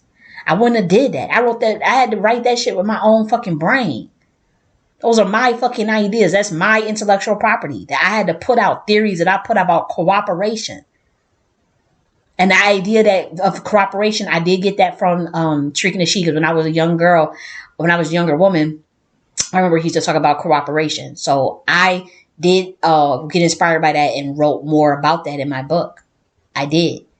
But I took it from out of like the gaming aspect of it. So like it's more serious about marriage. So I'm not going to try to act like I came up with the idea of cooperation. But complementation and reciprocation, I did come up with all of that in the law of gender and the shadow work prompts that are in the book for Black men and Black women. This is what I took my time and did. So you can't say, oh, you don't care about us, Kylie. You don't care about Black Americans. You just want to dog us and shame us. I do care. I get frustrated, but I care. I definitely fucking care. You know, it take a lot to love on Black people because y'all damn sure don't love yourself. It take a lot to deal with the disrespect and the disregard, and especially as a Black woman. If I was a Black man, y'all motherfuckers would be loving me. But with the Black woman, you get no shake. That's why you have no queen mothers. That's why you have no more Jewel Pookrams. That's why you have no more Frances Cress Welsing. That's why you have no more, who else? Ida B. Wells. That's why you don't have no high, powerful ass women, because the focus is on BBLs, 28-inch bundles, bullshit, money, city girls and summer girl, hot summer, or some shit like that. Childish shit. I can't relate to that shit. I can't. The average Black woman and Black man in my mind, I don't understand y'all. I'm trying to. I'm trying to get this community back together, but y'all not about to wear me out. Y'all not. If y'all don't listen and y'all thinking I'm stupid, y'all thinking I'm this, I need to be ostracized from the community, then do that. Do what you gotta do. I'm enlightened. I already got the key. I already figured this shit out. I already figured this matrix out. And I'm still got more and more to figure out. It's still levels. I'm still growing. I'm still got to get experience. I'm only 31 fucking years old. I know I act like I'm older because my soul is old, but I'm 31 years old. So of course I got so many things to learn. Of course I do. And of course I need to work on my patience and my arrogance. Yes, I do. You know, but if y'all don't want my help, if y'all don't need me, it is what it is. If you guys tell me that, I'll move on. I'm one of the last sovereign women still left in this community. Do you not know how many intelligent women y'all ran off that I know? There's women that are just like me that ran out of this community. They're not in the white community. They just don't care about. They just in another country. They in the damn Caribbean somewhere on a fucking island with their money, minding their business, doing their thing. Don't give a shit about none of this. They ain't worried about no white supremacy. Ain't worried about none of that. Ain't worried about no baby mamas. Ain't worried about the community. Nothing. Community building, nothing. They in yachts. They drinking they margaritas and chilling on the beach, looking at Black boy toys in Jamaica somewhere, in the fucking Caribbean somewhere. They ain't thinking about this shit because you ran them off. They realize, look, this community does not appreciate women. This community does not care for the Black woman doing, just being a powerhouse, because they get accused of all such horrific things, and they just go out and do their own thing. And it's happening with Black men too. It's happening with the intelligentsia class, not the ones that be in the boule and they get into politics and sell y'all out. We're not talking about that. We're talking about the Black intelligentsia like me. You don't even have any more Dr. Clarks or Dr. Benz. Why is that? You don't have them. The last one is Dr. Ali Muhammad. He's like one of the last ones standing. Of course, Kaba Kameen and James Smalls and Phil Valentine and Claude Anderson. But this is the old vanguard. They're elders now. Where is a young fucking Thomas Sankara? You don't have them. This community is clearly don't have no structure. And when a woman come along and say, hey, let's do this Queen Mothership Enterprise Architecture, it's a problem. So if y'all run me off, I know for a fact, and I'm like 100 years from now, I'll be vindicated. My work speaks for itself. Like, it's not a person out here that put a lot of that work out but me. I'm just not well known, and I'm okay with that. But it's like, I know for a fact that I damn near drove myself crazy trying to fucking help this damn community. And nobody is listening. And this shit is annoying. And it's like, and the moment you step out, if you say something, the community just drag your ass. The community would just abandon your ass if you're a woman. But if you're a Black man, you get to scam this fucking community. Still, you get to Brother Polite still scamming motherfuckers. Y'all still looking at him as some Black leader. What the fuck is wrong with this community? It's disgraceful. It really is. It is. And I don't know how much longer I can hold out. I done got the knowledge of the sovereign woman, of the dark goddess. I got the knowledge of the covenant and the order that I belong to, which is from the primordial mothers themselves. Your Kalima, your Zillidan Taurs. I descend. These mothers are watching over my life. These women, these goddesses, and they've given me the tools to help this community. They have. But if the community, if it's like, you know, they're gonna just, you guys are just gonna abuse me, and even when I do want to help, if I'm not taking an abuse from you guys, I'm not. It's not going down that way. It's not going down. If you don't want to listen to me, I'm not for everybody. I understand that. I understand I'm not going to be for everybody. I don't mind that people got their own, you know, vibration and resonance. I'm looking for like-minded people. I do want a very, very specific type of Black American, male or female. I don't care what your gender is, but I'm looking for like your character. I'm not looking at nobody's, you know, how you look. I don't care about that stuff. I don't care about that. I just care about your character, the inside of your soul, and your what's in your heart. That's what matters to me. That's what matters to me. I'm going to be honest. That's what matters to me. It's your heart. So, I mean, I'm still here for this community. I am going to try to work on the things I told you guys I was going to work on in terms of my leadership skills and refraining from getting engaged in stupid shit as far as going back and forth with people. I'm going to work on that. Now, let me answer the question. Would I date a bus driver? No. I would not date no damn bus driver. There is nothing wrong with bus drivers. There's nothing wrong with the working class. I'm still technically considered working class. Like I don't have all this money. Like I would never look down on a working class. We need working class, especially Black working classes. When we start our own micro cities, what are you guys mostly going to be? The working class. We're going to need farming. We're going to need irrigation. We're going to need garbage men. We're going to need our own communal policing. That's working class. For Black Americans, we need the working class. So no, there is nothing wrong with working class or bus driver. It's just that very certain type of Black man that I'm attracted to. Just like only certain type of Black man is attracted to me. I know for a fact that very few Black men are attracted to me. And it is what it is because my personality, I'm very, very, extremely matronly. I'm extremely, extremely powerful spiritually. I'm extremely powerful mentally. So it's very few people like me in general, you know. But a lot of Black men, they're not looking for all of that. They looking for a woman that's shutting up, quiet, and that's it. And that is just not the type of woman that my dad created me to be. I blame my dad. Because I know for a fact, even the way he raised me, it was like an emphasis on my intelligence, not an emphasis on nothing else. So I got praised by my frame of reference on how I got praised or how I got validation was for being intellectual. That was where I got my validation from with my family. It is. It just is.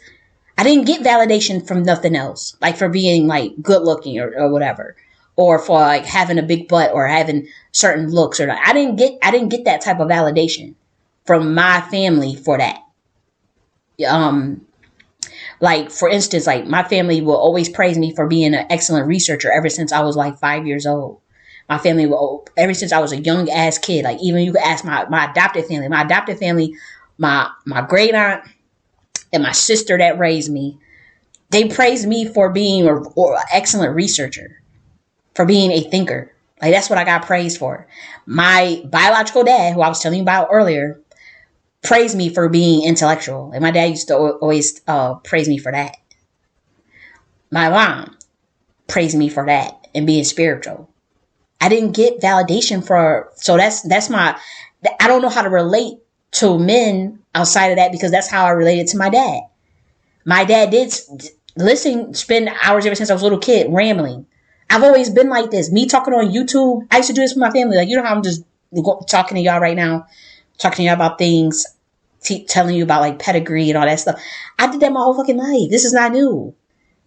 like, you know, when you listen to some of my videos and I be teaching, like that video with the reparations, we just go through, you know, talking about the different clips, the different histories, the different books and stuff. I used to do that shit as a 9-year-old kid. I used to have books in my hand, literally telling my dad what I read in the books. Like, listen, Dad, this is what we learned. I remember, never forget reading. I had encyclopedias in my motherfucking hand talking about stimulus and response of the brain neurons at fucking 9 years old. Like, going, literally saying, Dad, this is what this is. This is what this is. This is what stimulus is. Going to my adopted mother, telling her, this is what I learned today.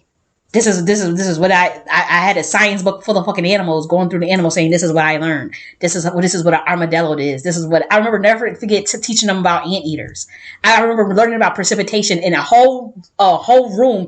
There was black, because my dad actually did, ended up, not being with my mom and had a new girlfriend. I remember my dad would take me up to the girlfriend's house on the weekends, where she had 3 sons, and the sons were teenagers.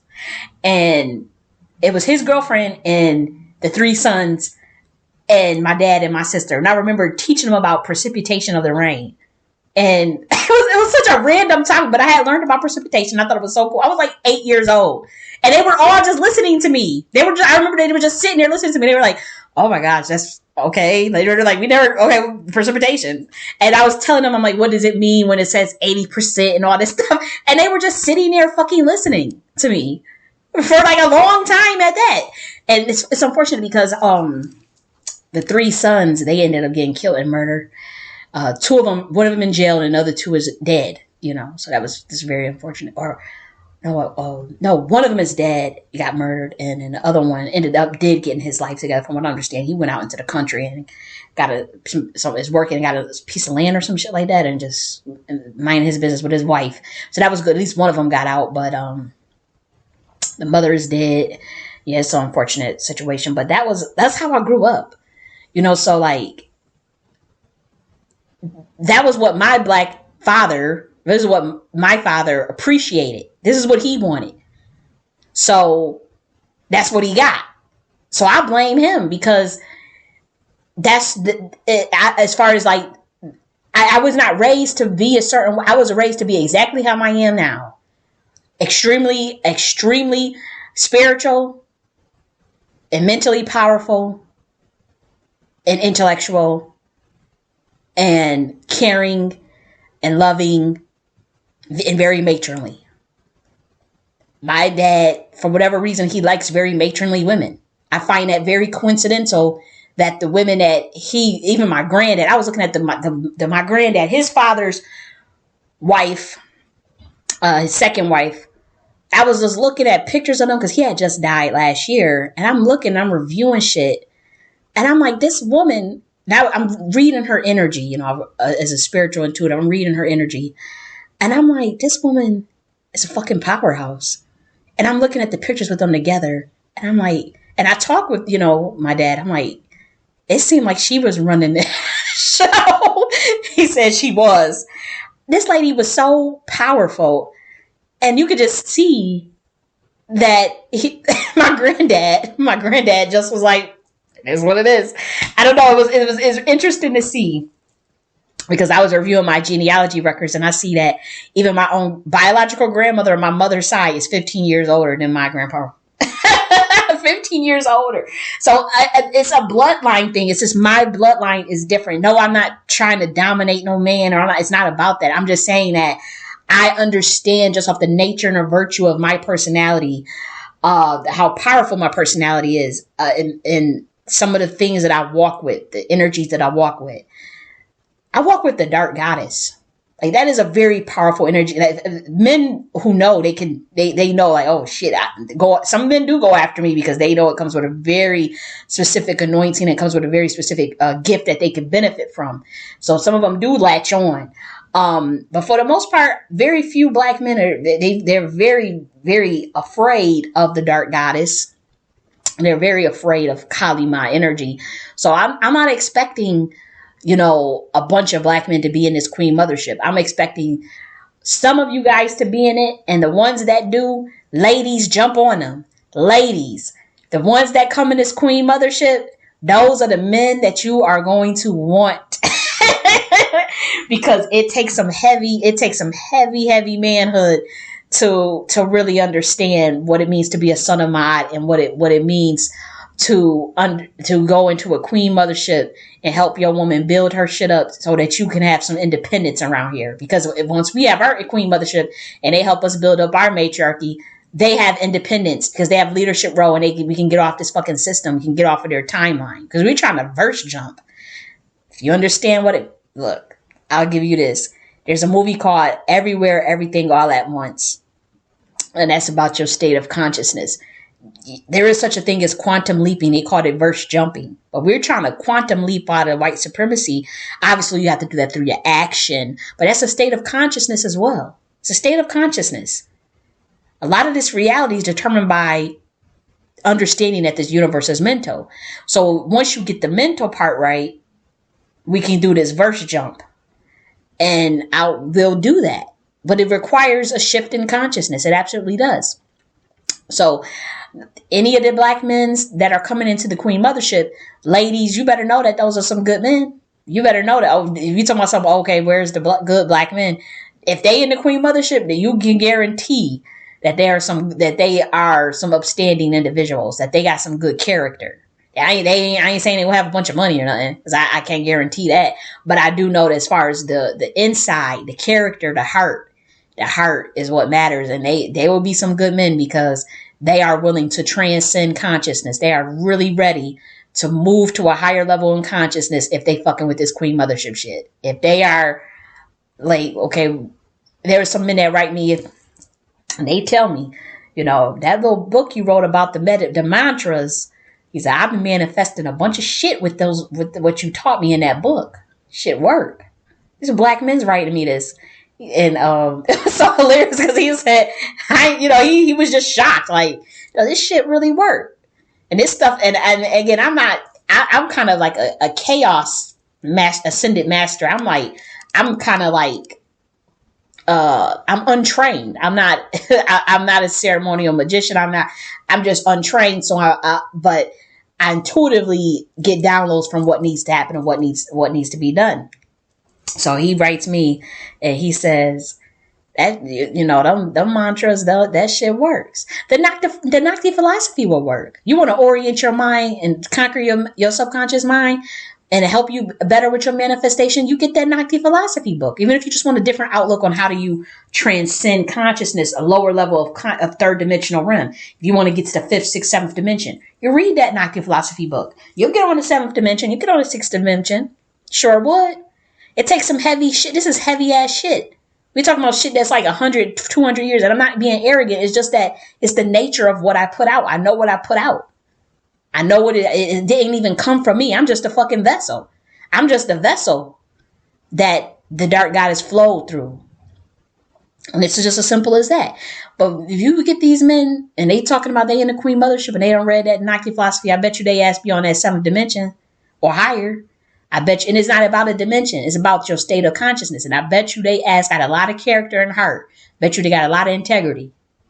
And those are the type of men, black women you want to jump on. Because in the Queen Mothership, we emphasize fatherhood. We want good fathers. We love our fathers.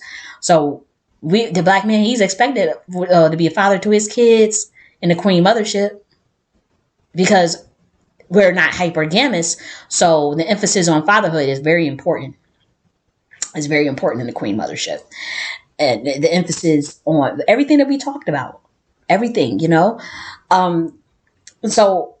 So, I understand that, and that is what it is. So, no, I would not date a bus driver, even though I'm not looking at a person's money, because there's bus drivers that make more than me. If there's bus driver that's making six figures, and they make more money than me, and I still wouldn't date them because we have nothing in common. I'm looking at a certain type of character. I'm looking for nation builders.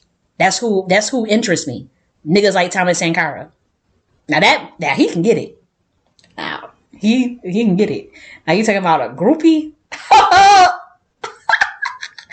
I get so turned on. That is the type of, when I think of manhood, that's what I think about. Thomas Sankara. And to me, it's like an honorary black American, because I'm like, you act the way he carried on. I'm like, oh my gosh. But that's just my preference. And my preference is very rare. And that is the problems that I'm going to have as a woman. Because if I'm not looking at a man's money, I'm looking at their character. I'm looking at their mental strength, and mental and spiritual strength is very important to me, as well as loyalty and whether you're a builder. And Thomas Sankara, what he did for his people and his woman, that African woman over there, I respect that shit so much. I just find that so beautiful that he did that. That just really touched my heart. And you don't understand how much these primordial mothers, they loving on Thomas Sankara. He's a god. Like, he's a god in our eyes. Like, this man, this is what we're trying to get this black man to see. Like, we understand, you know, you feel, maybe you feel some scared. Maybe you feel afraid to go out, like maybe like how Thomas Sankara did. But you have to put just one foot forward. You got to make some type of move. I ain't saying go out on a suicide mission. I'm just saying with community building. Because what Thomas Sankara did was community building. He wasn't just out here, he was a warrior, but he did a lot of nation building. Look what he did with the food and the agriculture, with the women in construction and education, with the children. This was a builder. That's what I'm looking for. That is, now, I'm on an island on my own. Now, if you say, well, what did you build? I know I can build a school. I know I can build an enterprise architecture system. I know I can build frameworks. This framework that I'm coming out for melanated people globally is going to blow your mind. I can't wait till it come out. I hope I don't get knocked off before it can get out there, but it will be, I know how to build frameworks. And I know that a black man can execute a lot of the stuff that I put together. I know that they can. So, you know, I'm a builder myself, because I know a lot of people in the comment section are like, well, what do you bring to the table? What did you build? And I'm just looking like, God, because I was saying that I like a builder.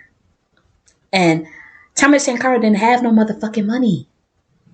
He was broke. He gave up all his riches and wealth. This man he was a president. This is what he's a boss. Y'all don't still get it. It's not about the money. It's about your fucking manhood. He was the president of Burkina Faso with no motherfucking money. And still turned that nation. They was one of the fastest growing nations in Africa until he got killed. Until they took him out. But like somebody like that, man, that woman who had his children was so motherfucking lucky. Do you know what I would do to get my hands on a man like that? Talking about pick me. Man, that Thomas Sankara was alive until my age and stuff and like that. And I seen he was in America. Oh my gosh. But that's what I'm attracted to. And it was black women even in that thread saying, you ain't gonna find no man like that. You ain't gonna find no man like that. It should be thousands, millions of black men like that. What do you mean? What do you mean? You telling me you gonna sit up here and tell me that there's no black men like Thomas Sankara? That shit is heartbreaking. It should be millions of you like that. And that's why I said we need to have a conversation about manhood in this bitch. We do. I don't care. I don't need to lead the conversation, but we need some type of black man. We need Claude Anderson, somebody around here to come lead this conversation on manhood. Even if you don't want women involved, just have a summit for yourself. A summit on manhood for yourself. Somebody need to lead it. Talking about honor, courage, integrity.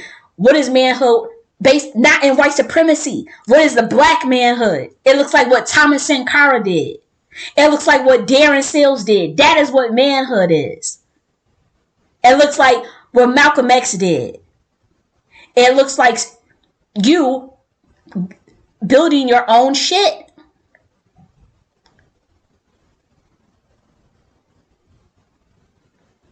That's what manhood looks like. You still got to be a builder around here. You can't live like roaches, trying not to get killed, trying to survive. Hell no, man. Thomas Sankara rebuilt that nation and looked out for his woman. That's what I like. Like, he looked out for the black woman, or the African woman rather. He looked out for the African woman, his woman. Put her on the throne and still was running shit and still was the fucking president and still, man, I'm like, man, I don't see how y'all don't study him. I don't see how you don't study him, black man. I don't see it. I don't get it. I don't see how. I swear, if there was plenty of you guys like Thomas Sankara, oh, you'll get some act right out of this black woman. And if she not, she need to be slapped. Because let me take that back. Because they gonna be saying I'm trying to tell y'all to slap them. No, if she couldn't see the value in that, there would be something wrong with her. That really would. If a black woman can't see the value, if there was a bunch of black men like Thomas Sankara, they ain't had no money, but they did the same thing he was doing. And she still was not giving them play and still being disrespectful and couldn't see the value in a man being like that. Now I will have to hold her. We would have to have some private meetings. We would have to have some private meetings, black woman. We would have to have some private meetings and be talking to get your mind right, because you need to be encouraging this black men as your sons, as children, on manhood. You really do. And you should be encouraging them to be more independent. You should be encouraging them to be more autonomous and to be fearless. You have to. Like Francis Cress Wilson even called you out for emasculating these men and coddling them to their detriment. You coddled them to their detriment. And now they don't want every black woman to stroke their ego and to bury their heads in the sand about it. Consciously. Subconsciously, they don't want us to speak on it. But it's like, nah, man. Somebody needs to be telling these men that they need to stand up. I ain't saying go out here and get yourself killed, but you can come together and start nation building on a small level. It could be just a community. It don't have to be a whole fucking nation. When I say nation building, it more like just community building. Shit, just community building. But it's like, we just want to bury our heads in the sand about that. And it's just weird. It's really weird. So, they were asking me, black men were asking me like, oh, you just need to date someone from Home Depot and Lowe's or something like that. So find a man there. And we're still not understanding that the idea of character, interests, values, pedigree, goals. My mind is on power. I'll be very upfront about that.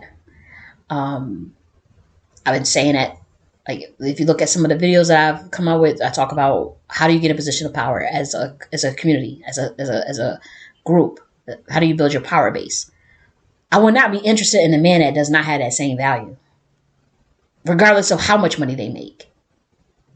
I don't think y'all realize, and I'm not the best looking woman. I'm not out here trying to make it seem like I'm just GQ'd or nothing like that. But I have a prince in my phone on speed. Like somebody that you can literally Google and verify that they a prince. Obviously they're African. But somebody like on speed dial will be trying to get with me. Not interested. We have different goals. This guy is all into the Matrix. That wasn't my thing. And he was cool, be friends. But I remember when he was trying to take it to a deeper level, and I just couldn't get there. A person that literally comes from a royal bloodline that I can Google their family, and I did. And we did the research because I was helping him with his little genealogy. And I just wasn't interested because he was support. He was, I don't know. It was to me just that brainwashing stuff. I can't relate to it. And I didn't want to, I was thinking of like, I didn't want to build, like he just didn't care about building, community building, none of that. It was just Matrix. I remember he was talking about taking the vaccine and Hillary Clinton. And I just was like, what? Like that's just so far off my radar. So, and this man clearly makes more money than me. And I still wasn't interested. Then there was another guy who was a governor. We're still friends. I can still call him. He still calls me. I got messages. When we gonna get together? When you gonna be my wife? And when we gonna do this? When we gonna be together? And this man clearly comes from money. His mother was like a judge or some shit. His people got, and I did not even take the bait. I wasn't interested. This dude is nowhere near concerned with building of any kind. Zero concern. This dude, when I say like, all this dude is spend money and travel to different countries and spend money. That's not my interest. If a woman wants that, there are plenty of women that like that stuff. But I remember talking with him and I'm like, we have nothing in common. He see the type of woman I am, and he was very attracted to me. And he's like, I'm going to visit you. We're going to do this. We're going to do that. And I'm just thinking in my head, like, I can't get there. We don't have nothing. The conversation wasn't doing nothing for me. It just wasn't touching my soul. It just wasn't touching my soul. And he was telling me about all the things he does and all this. It really tried to impress me with the money thing. And a lot of women like that. So I understood that was part of his game. And I was just thinking, like, I don't know. Just once you get, I've been infatuated with a certain type of man. And I like builders. I like men that's like Thomas Sankara. I cannot get that image out of my head. So I might, when these men, they be saying, you're going to die alone. You're going to die alone with a cat. And I'm like, shit. Well, look, I got some shit I ain't ready to tell y'all yet. But I'm like, if it don't work out with the men. Look, one day I'll tell you my story. My true story. I'll tell you guys, like, even like how I lost my virginity. Like when I say I'm a very rare, unique, eccentric woman, like it's like I'm just like, guys, you say some of the damnedest things, and my mind is like in a whole nother universe, and I'm like, huh? I can't relate to it. But I'm like, when they say like, oh, you're gonna die alone, I'm like, because I can't find a black man that wants to build, and I don't even give a damn about their money. But I'm just want a man that's like Thomas Sankara. That's like, you know what? Let's rock out. Let's build this Queen Mothership shit. Let's build it. And whatever happens, happens. And let's build it. And if they come, like that's the type of black man that I'm attracted to. And I'm like, y'all telling me that I can't find that? I don't believe that. I don't believe that shit. But this is what a black woman told me this week. She said, ain't no man like him. It's going to be real rare to find a black man like that. And I'm just like, damn, she might be right. I don't know. Because, man, y'all mind is in this matrix too. Y'all mind is in this matrix too, just like this black woman. Y'all don't really bought into it. But, it's about, to me, I have an order. I have a mission, so I have to stick to the mission. I can't deviate from the play anyways too much as far as my spiritual purposes of why I even incarnated back here on this planet, So one of my goals, again, is from the order that I have been given is that put out this work, because I know that it's not going to be noticed right now. That I do know. But I was still told to put all this information out. Because 1,000 years from now, Black Americans, we don't understand, like, I don't think we're still looking at ourselves as a nation, like as a people. We're not looking at ourselves as like a group of power base that needs to compete globally, that needs to think in terms of like power. And that's something we're not doing. But I understand the shift of guard from 1,000 years from now was how it's going to look. You think you're dealing with white supremacy. Wait till you deal with that African supremacy.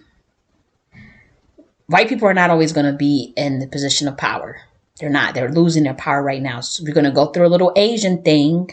Asians are going to have some power. Then after that, it is going to go back to Black people, melanated people. It's going to go back to the African. And I'm telling you that now. 1,000 years from now, we're about to move out of white supremacy. We're going into some Asian. Asians going to have their little chance at rulership. They're about to have their little. Everybody gets a chance. African people had their chance. Blew it. Got greedy. Now the white man has his chance. He only had his chance for a little bit of time too. His chance has been ordained for such a certain time, and now he's moving out. He's done. His time is coming to an end. Yes, it is. Asians had their chance. Asian Latinos are going to be having their chance side by side. Asians going to be more powerful than Latinos, but they're going to run their course too. They sure are. They're going to have a little course and they run it very fast. So the Asian needs to be, they need to be a little more strategic. But my job is not to help the Asian community. So I see how they running their stuff, and they're going to run smack into a wall too, because they compete with white people, but they don't compete in the sense of how to make this earth better and how to make the universe better. And that's going to be the edge of the melanated people to discover that. If you can run off of what the dark goddess system, if you can run off of nature and off of the things of the universe, understand quantum leaping, understand things from your consciousness, understand how to run this system from a different dimension. You can run this system from a different dimension while still being in a physical body. And once Black people figure that out, then things going to shift back in their favor. You have to do this all through consciousness. That's why they focus so much on programming you. So Asians going to have a chance. Then it's going back to that African. And they're going to come for us. I've already seen it. My thing is, it's going to be some power blocks between, it's going to be some schism, because again, we have different species within melanated groups. So then it's like, we're not about to be dominated for all these years. First we was dominated by the Asians, then the whites, and we ain't about to, and then I was, I'm not allowing that to happen. So I'm thinking of like power now, and how does Black Americans start to form a power base today, so that we don't have to be answering to Asians once they get their little thing going. And so we don't have to answer to Africans once they get their power and when their time is coming. So that 1,000 years from now, you still here. It's not looking good for us. It's not looking good for us. And I'm thinking 1,000 years from now. And that's all I can tell you. And there's in my video when I talked about the Pan-Africanism is dead. And I'll talk about like that 1,000-year shit. That's a real thing. That's a real thing. Think of 1,000 years from now. Power is going to switch. Power is going to change hands. There's going to be a change of guard. It's going to be a lot more matriarchies 1,000 years from now. It's all types of stuff. I'm just way ahead of this. You will have these white folks are going to go into a matriarchal system. They are. They will eventually. Everybody gonna copy them. I'm telling Black people to do it first, and then everybody copies you. So it's a lot. It's a lot that's gonna change and take place. And I'm thinking way ahead of my time. And I'm not about to sit up here and have to always be at the bottom. Like 1,000 years from now, you need to be in power. So we have that. You know. What else did I want to read to you?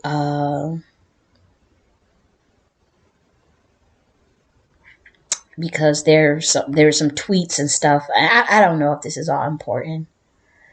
But and another thing, Black men, what would you do if your daughter, had $3 million and was an entrepreneur that went to an Ivy League? Would you encourage them to date a bus driver and squander and go out of their network to do that? Would you do that? Would you do that? No. So I don't think we should have been shaming that lady. I don't think we should have been doing that. That was a man. So, there were Black men asking me, you're telling us to build more. Would you build? And I had sent this guy this book right here. And I told him, I said, I would never ask something of someone I wouldn't do myself. And here's what I want to build. And I sent him the Queen Mothership Enterprise Architecture. Then I want to address this too, because this was another thing a Black man sent me. He said, no man is going to pick you because you are all in your masculine. Men build, not women. And I'm going to read you my response. I said, by this logic, the no women will want y'all because y'all are not building infrastructure as men. You are not in your masculine. This is a self-drag. You also show how low-life and ignorant you are about melanated people and their matriarchal history. That's easily available to research. We had a matriarchy for thousands of years because before it was overthrown. Also, the women were building in matriarchies. It's well documented. The overthrow of the queen mothership is why you're at the bottom. Let me turn that off. Oh shit. I don't know. See, I reached over the 2 hour and 30-minute mark. And I said, I hold the key. Women are the master architects, especially black women. It's documented throughout history. You have zero idea what you're talking about. And who cares if a man wants me? I don't base my value on a man. I'm a walking high vibrational entity. Very few people can understand me. And this is true. I do feel very few people can understand me, but I could have addressed this better. I shouldn't have been emotional. I was very emotional. And I said back, talking about men build and you niggas haven't lifted a finger to build an infrastructure for your women. The joke's right itself. You want a patriarchy so bad, black men, then make sure you meet the criteria to enact one. It would be much easier to implement a matriarchy in this community, but you have to learn the hard way. So again, I know I got a mouth on me. I know I got to work on that. But he insulted me. He says no man's going to pick you because you're in a masculine, men build, not women. But by that logic, y'all niggas is not building. So, are you not in your masculine? So it's like y'all try to play people, and it's like women totally build. Women, like I know that y'all done got deranged by this white man, and y'all thinking because you see the way he did his woman, and you see how she just went along for the ride. Our culture just was not like that.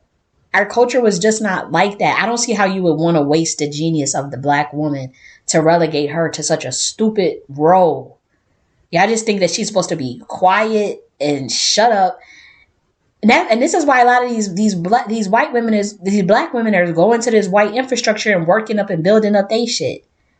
You could use that same black woman to build up your own shit.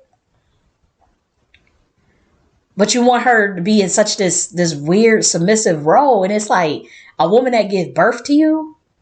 The women who birth you and breastfeed you is supposed to submit to you. But then you don't want her to be hypergamous. Then she's making more than you. And then she's really, really genius spiritually. And you don't want to harness that dark energy. You just want her to be quiet and submit and be, I guess, presumably barefoot and pregnant. That is this is outrageous. And then tell her that she's not supposed to build, only men build, but then y'all not building. This is crazy.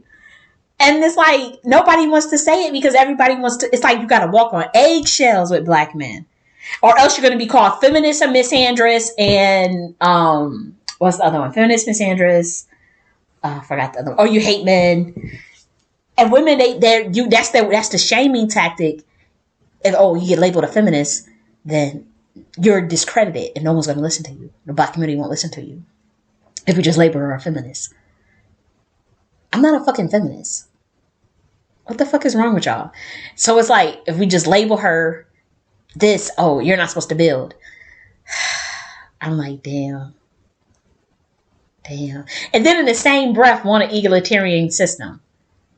So this is what this black man said to me. So that's what I said back.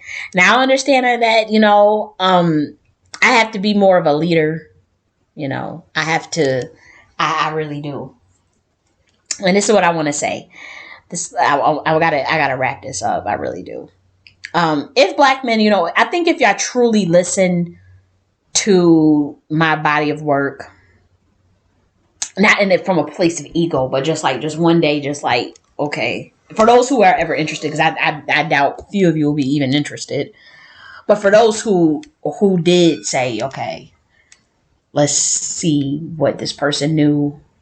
I think if y'all truly listen, that y'all would, if you study, especially that Nakhti philosophy, when you get some of that law of gender, that Queen Mothership Enterprise architecture, that mantra book, and even some of the books that I have on self-esteem. But if you get the mantra stuff, and then you understand, and you study pre-colonial history, I think you will find that you get a priceless key. I think that you won't get pandering or me being a mammy and stroking your ego. I'll never be that type of woman, because I understand how detrimental. That's actually very harmful to black men. I know that you guys think that helps you, but it doesn't. But I think if the very few of you that do decide to go and like apply some of that knowledge that I and use it for yourself to benefit yourself, and it's like, okay, let's see, what is this? I think that you would truly get priceless wisdom and priceless knowledge that you can use to benefit yourself. I truly believe that. Truly believe that. As much as y'all love, I've seen the women that get uplifted in this community. The women that get uplifted in this community, they have to kiss y'all ass. They have to just be like a mammy that props up and pander to y'all. It's all hot smoke. That's like somebody giving you a fake toy gun and telling you to go out and go and compete on a global stage. You know, so as much as those are the women that you guys love to uphold, you know, for me, I gave a blueprint for your autonomy while trying to keep your ass alive. So I can't guarantee that a war won't break out. But at least the stuff that I left can give you a blueprint towards autonomy for melanated people.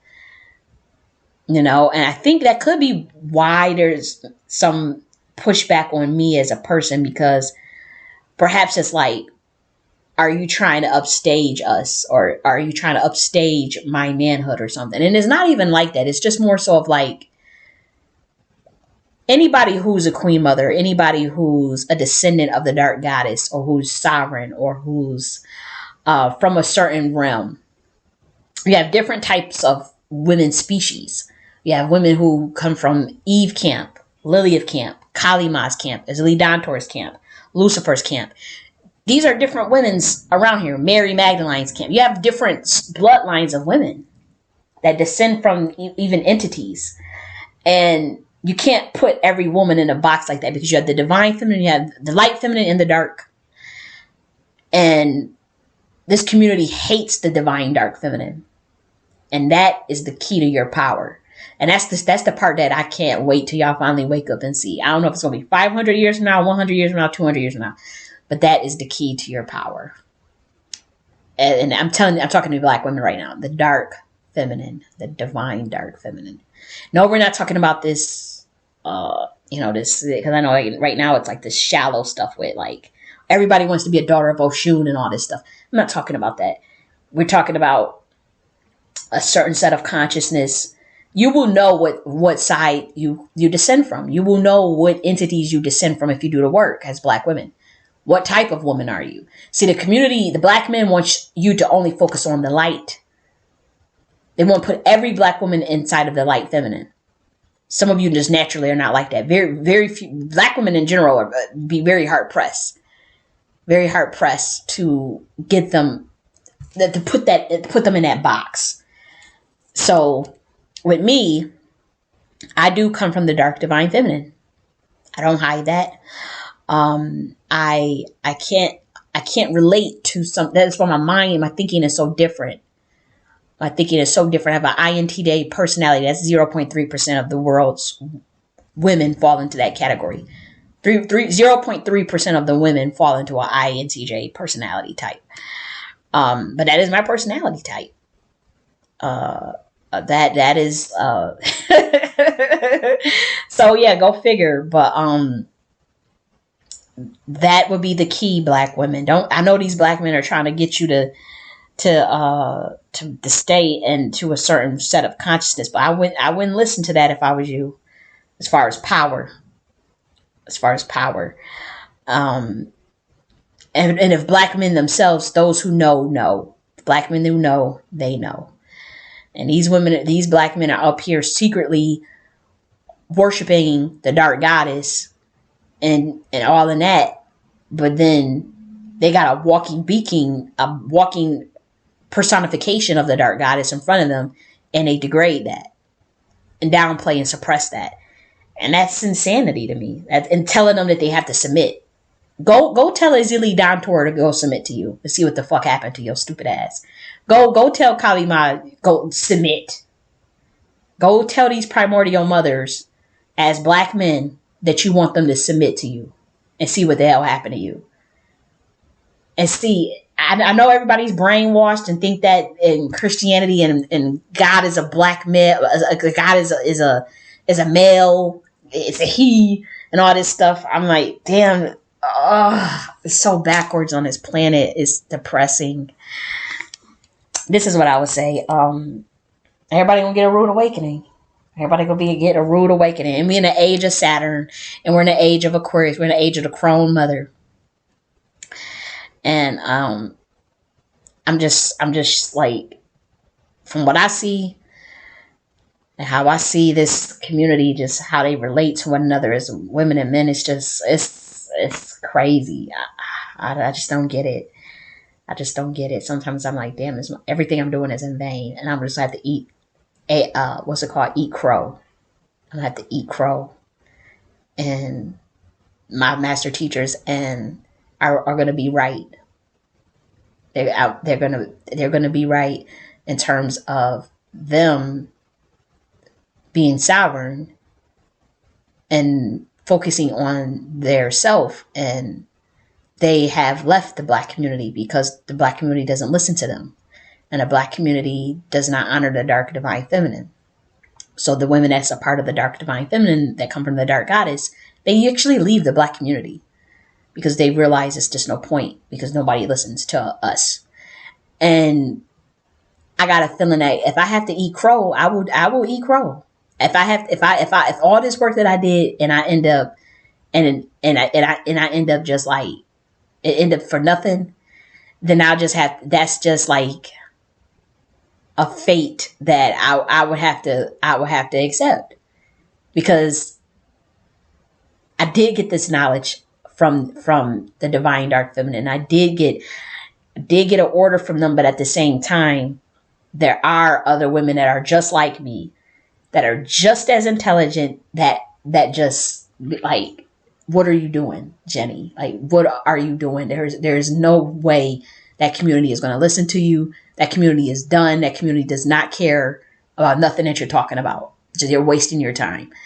And like, I guess my biggest fear is that they're right. Like, what if they're just like, and I'll just have to eat that. I'll just have to take that on the chest. I would have to take that on the chest and just be like, they were right.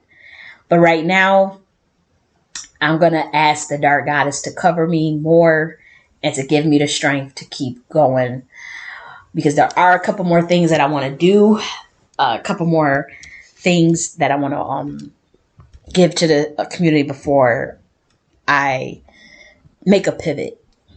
I'll try it one more time, because there are some black men and black women that support. Very few, but some of them do understand me and they get what I'm saying. So yeah, let's see what else is. So I want to read you this response, because I was triggered by this. As you can see, I was triggered. I had never been so triggered, because I really wanted to have that deep conversation I was telling you about. It's something that we really need to wake up. And just seeing how people were responding to me and going off on me, and I'm going off on people, it really fucking triggered me. It really did. So some guy was saying, like, you don't ever hold black women accountable. You don't ever tell them. You always make it seem like black women are perfect. And this was my response to him. I said, I never said black women were perfect. The number one thing that they have done wrong was coddled black men into submission to white men. She's the one that made the men weak. She extends our immortality to men who refuse to build up their communities yet want patriarchal dynamics. That's insane. The women truly do not value themselves, because what woman in their right mind will get wet for weak men?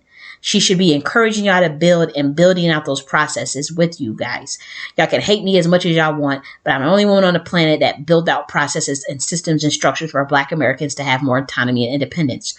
Structure out a whole governance system. The only reason why I'm not dead is because the government knows the community is gone and too scared to implement anything I built. Say what you want about me, but I'll be vindicated in 100 years when the obvious becomes inevitable. So people were scolding and ridiculing me in these posts. They were going in on me. and it was making me like very discouraged. And I'm not going to play victim because I was definitely abusing people back. I was getting abused and I was calling people out their name, calling them stupid, calling them fools, um, being just as flipping back, you know. But I was, this is what else I said. I said, the mules and mammies y'all love to praise will not and cannot get the community into a position of power because they're too male identified. The community is running their best and brightest minds away because they see it as a waste of time to serve their community. I have less judgment of black men and black women who bail out. I'm surrounded by people who are psychologically enslaved, traumatized, and fight their own and fight to stay at the bottom. If I can't find black Americans like me, whether they are male or female, I'll just do my own thing and we'll let the community do what it wants to do.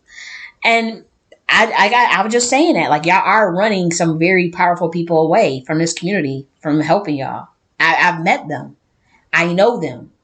Black American women who are extremely, extremely, extremely, extremely fucking powerful. That have a bunch of ideas in their head. I'm not talking about powerful positions or stuff like that. Like I'm talking about like powerful at their essence, their chi, their prana, and their minds. And they just, it don't be worth it. You'll get nothing out of it. It's a thankless fucking job. You don't get nothing out of it if you a black woman doing this type of work. Y'all not about to send me to no fucking early grave. Y'all not. Y'all not. And then some guys were saying, oh, you're going to die alone. This guy told me, says, buy a dog and die alone. And I told him, I said, you guys have to get better lines. And to me, that's another thing. It's not, I know it's like a flex to say that to women, but I don't think you guys realize how the shift and the changing of guard that's happening. So it's like, oh, you're going to die alone. I think that's a projection. My dad actually gave me the scoop on that because I asked him about that. My dad gave me the real tea. He gave me the truth on why men be saying that to people. Because my dad see how content I am. And he even said it. He said, we talked about this and I'm not going to get into that conversation. I don't want to talk about the nature of that conversation that we had, but he did give me the scoop. But I want to say it's not the flex that y'all think it is. I know a lot of y'all haven't seen like the latest research on marriage and how many women are just checking out the depression rates between married women and single women, the depression rates between women who are mothers and not mothers. You guys are not looking at the death rates of married women and single women. I don't think that y'all look at the hardcore data around that enough. The shifts and even the division of labor between genders, how much that has switched. The things that women value. The things that women value. And I think you guys are not self-aware to understand that women are not valuing the idea of their self-worth on having a man. And I think you guys haven't accepted that yet. I think your ego is so wrapped up in that as men that you still think like we have to scare these women into telling them that they're going to be alone and they're going to be with a cat and a dog if they don't settle or if they don't act a certain way, if they don't submit, if they don't do. And I don't think you guys realize like you have to start looking at some of these women forums. Like I listen to women, like I listen and I'll be listening to all types of women.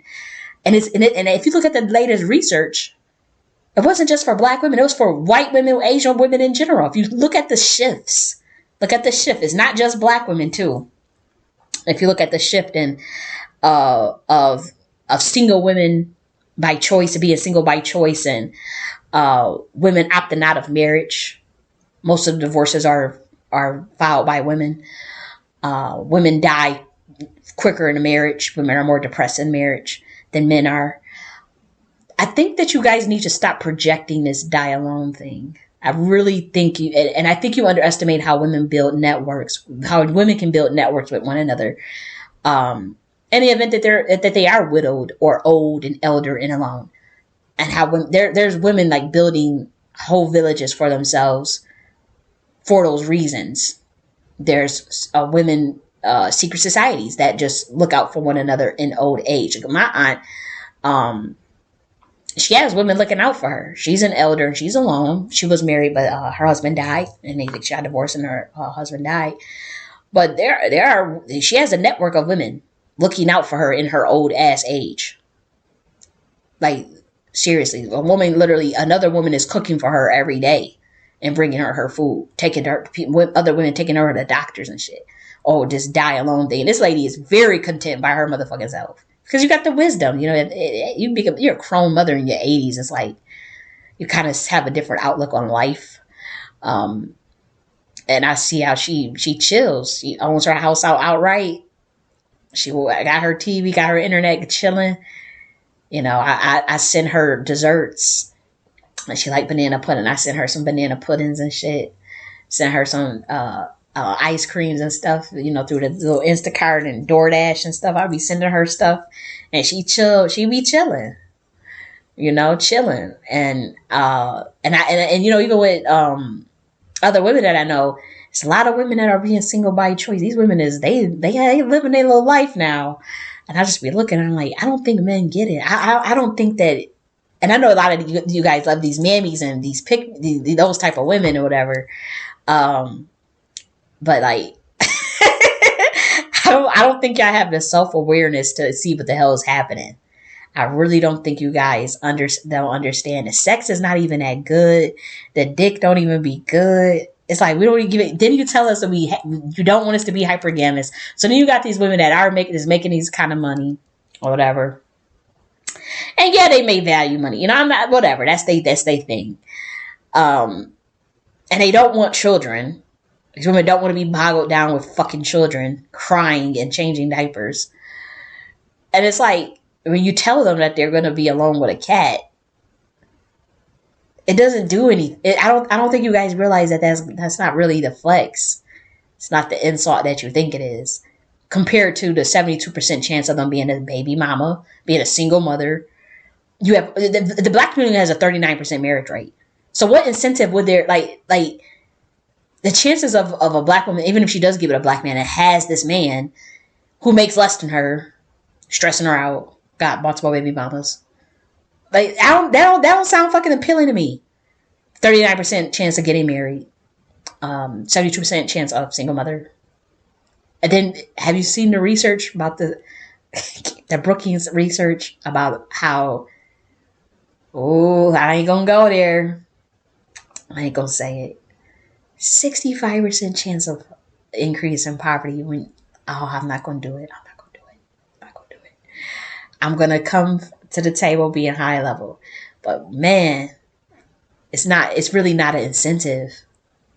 And that's why I want to have this conversation about manhood, because it's not me trying to degrade anybody. It's just like, I don't think y'all realize that there's no incentive. Like the value and the stock that y'all place on being the prize as men when you're not building in your community, when you don't make as much as your woman. So you're not providing and protecting. You don't want hypergamy. If you don't have any structure in this community, 39% marriage rate. Nobody's doing anything to get undominated. Yeah. I'm not seeing any. I know this is triggering you guys. Trigger through it. I'm not seeing the benefits. I don't get it. And my dad told me what it's really about. Because my dad tried to pull that with me. And I'm like, that's your motherfucking ass that's scared to be alone. That's you. That ain't me. I'm like, y'all know that lady that, in that movie, The Princess and the Frog, the black version. And it was that little hoodoo lady, that old ass hoodoo lady that was off in the village by herself. That's my personality. Like, that's how I be, like John the Baptist in the Bible. Like, my motherfucking, I be all out in a whole nother fucking omniverse. And here I got people in the Matrix coming to me with some sherm shit saying that I'm gonna be sad and die alone if I don't be quiet, if I don't change my ways as me, if I keep looking through a matrix. I guess what Kevin Samuel said with the 6-figure. If I'm looking for a 6-figure guy with a 6-pack who got thug passion, but is very. This is what a black man was saying to me, and I'm looking like, they think women are out here looking for 6-packs and 6 figures or something. I'm like, what the hell is going on in this matrix? What are y'all doing down here? Because I'm sitting here thinking of Thomas Sankara. I'm like, what the fuck is going on here? And I'm being told this, and I'm like, this is creepy. It's just creepy to me. I've been told this multiple times. Like, if you look at the thread, you're gonna die alone. You're gonna die alone. You're gonna die. And I'm like, are you guys even listening to what I'm saying? That's how I'm like, we're having two different conversations. It's like, it's cringy. It's very cringy. And especially if you're looking at all of the numbers and the data, and it's like, most women a lot of women are opting out of marriage. And it's like y'all trying to scare us back into like, you're going to be alone. You're going to be sad with a cat. Your motherfucking ass going to be alone sad with a cat. Not these women. These women are building networks to look out for each other in old age because they know that they had 39% marriage rate. They got children that's going to look out for them. It's like, we've seen all these black men in nursing homes. We've seen all these black men in nursing homes. We've seen all these black men that didn't follow their children. Their children don't give a fuck about them in old age. We don't want to wake that up. Whew. We see these black men dying in nursing homes and shit. But their family, that they got 7 kids and ain't none of the kids looking out for them because they was deadbeat dads and all that shit. Do you think I don't hear these stories? We don't want to talk about it. Everybody got to bury their head in the sand and talk about white supremacy.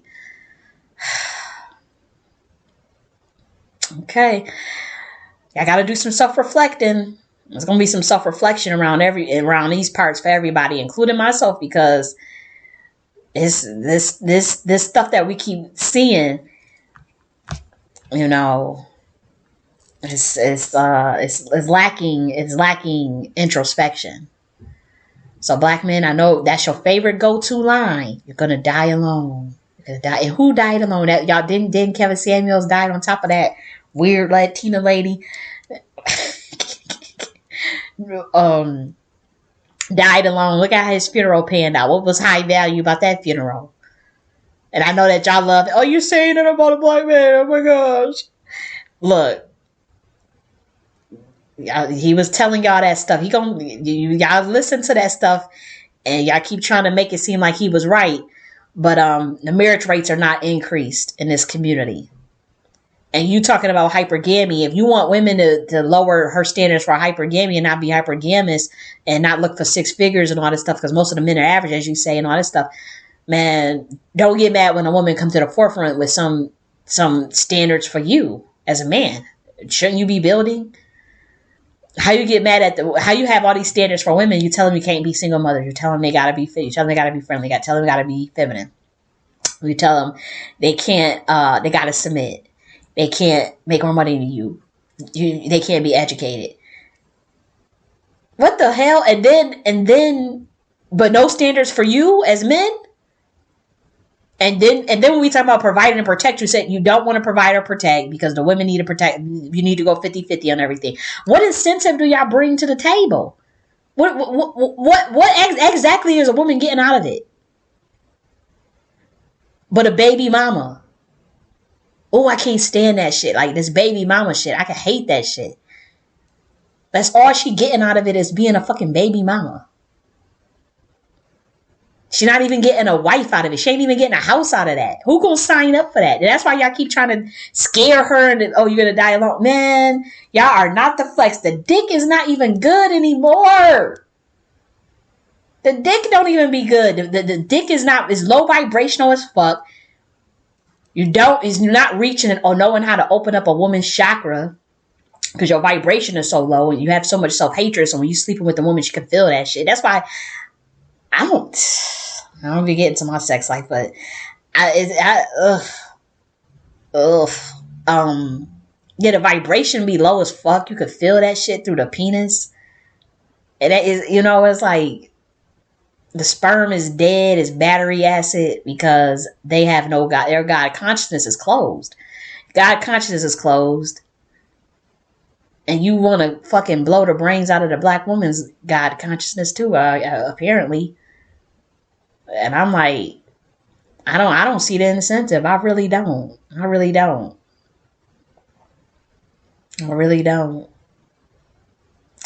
But this is what they've been saying to me. I'm going to die alone. So, I also want to read this to you guys.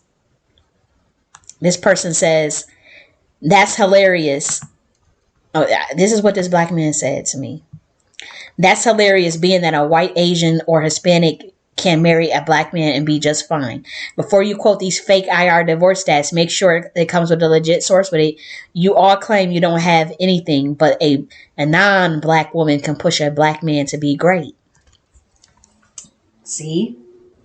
And this is what I responded. A non-black woman pushing black men to be great. Okay, where are the infrastructures and institutions that black men own that are comparable to the Chinese and the white man? Y'all are beyond lost. Also, only 4% of white women date out. What white women are pushing black men in ownership? Last time I checked, the NFL, the NBA, the electric grids, the hospitals, the grocery stores, and the music industry are white male owned. Also, we know the divorce rates. You know it, which is why you are hoping I don't bring it up. The out-of-wedlock rate between black men and white women is 92%. The fact that you typed this is pathetic. And once again, you prove you want to live cozy under white supremacy. You admitted that you as men have no intentions of building up your own community, and now you are having a fantasy that white women and Asian women will help you as black men be great. And this community wants to act shocked as to why it's where it's at. And then get mad at me for saying don't settle. These are the type of black women are supposed to build a legacy with. Y'all are insane. Let the dead bury the dead.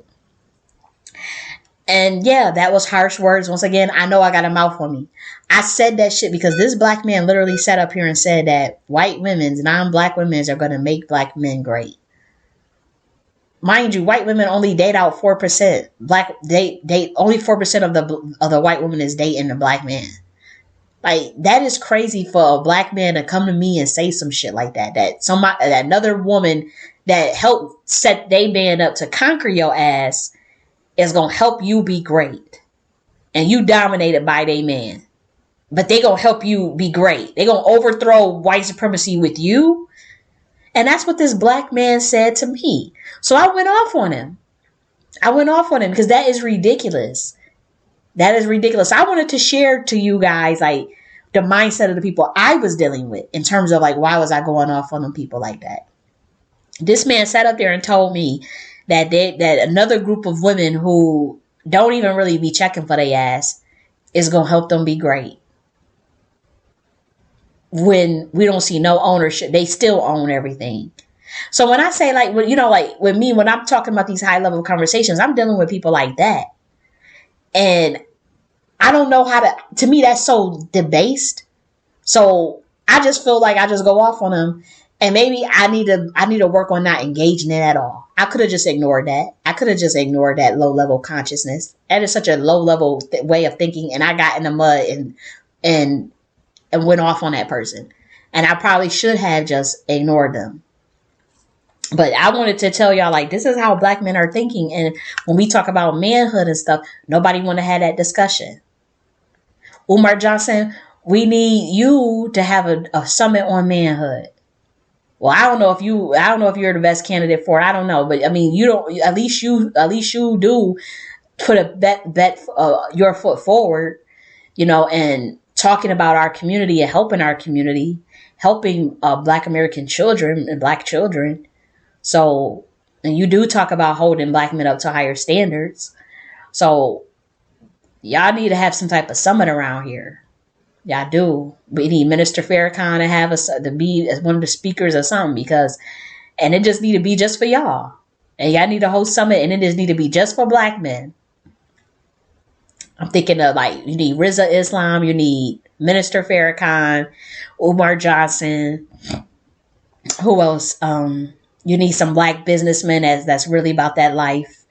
You need, Tariq Nasheed. Y'all need to have some type of summit for black men, where it's just y'all, and y'all have a discussion about manhood. You don't need to have no women speakers there. You just need to have, just for y'all, a whole conference for black men.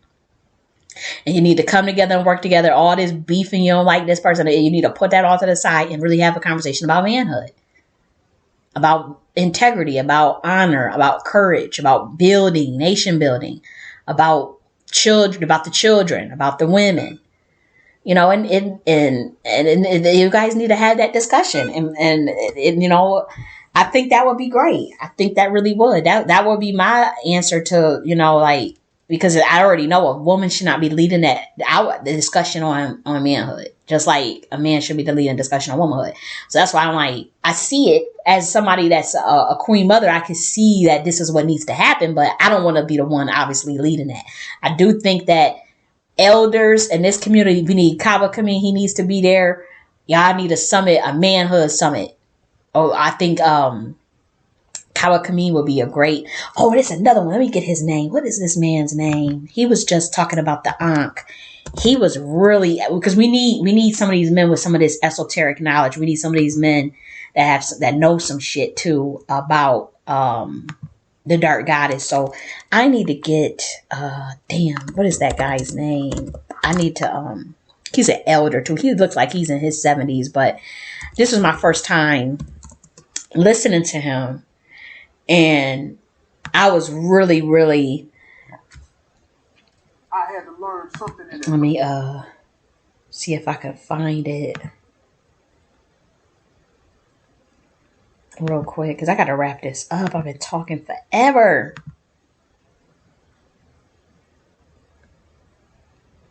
Damn, where is it at? Where is it at?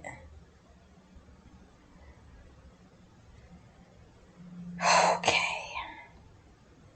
You know what? So am I. Hold on. Because I want to get his name. I really do. Because these men, they need some guidance. And they need some guidance. And I think that some of the men that are the leaders, I think they need to hold a manhood summit. I really do. Now I see. What is this gentleman's name? Damn, what was this man's name?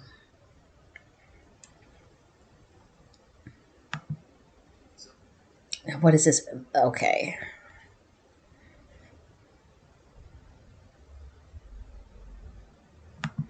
Okay, so that's his name. His name is Baba Heru. Baba Heru. I would like to see something like that. Like he really spit some nice game. I think that a summit for this community for the men would be great, and that we could take some time to plan it out. Take a year or so, or I don't know how long stuff takes to plan. I never done nothing like that, but take a year to plan it out. Get some great, amazing speakers. I think it needs to be Baba Heru, Kaba Kamin, Umar Johnson, Minister Farrakhan, Tariq Nasheed, 19 Keys. I think y'all need to have some men that are doing that know something about independence, that are doing their best, that are elders. I think that they need to have a summit on manhood. I really do. That's who I could think of right now. Who else? Claude Anderson. And I know that some of these people are elders and kind of just doing, they just maybe even a little sickly or whatever. But I think that we need to have a summit on that. And it needs to be some discussions. Need to have some workshops, and there needs to be one for defense, nation building, values. Then maybe something about. You guys plan it out, but yeah, for sure. Because I think that would just be really great for the community, for the young men to see that. Because I'm telling you, the game is fucked up. It's like. The state of consciousness is like it's a spiritual warfare for the minds and the souls of melanated people.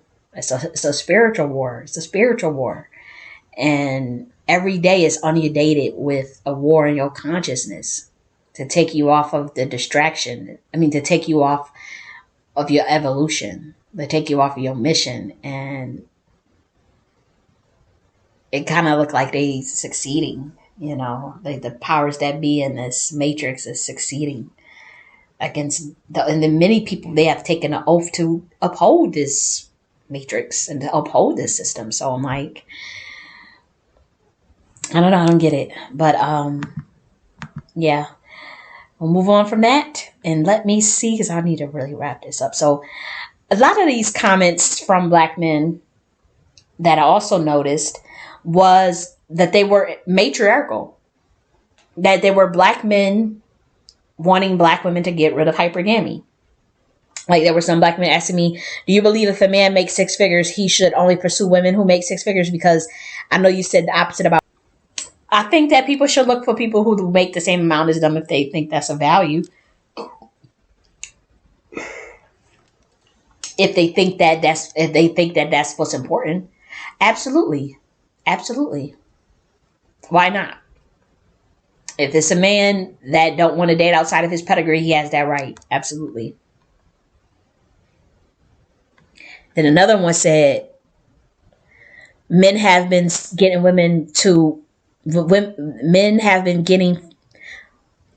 does this say? Let me just make this bigger because I can't even really see it. This one said, men have been settling for women who make considerably less than them since the beginning of time, but since women have the opportunity to be the breadwinners, it's a problem now. So I said, thanks for admitting that you want a matriarchal egalitarian system in which resources become less important. It's what I've been advocating for 2 years now. You want to get rid of hypergamy? Then fair with me. It's about implementing the queen mothership. So again, this to me speaks to Black men wanting a matriarchal egalitarian system on a subconscious level.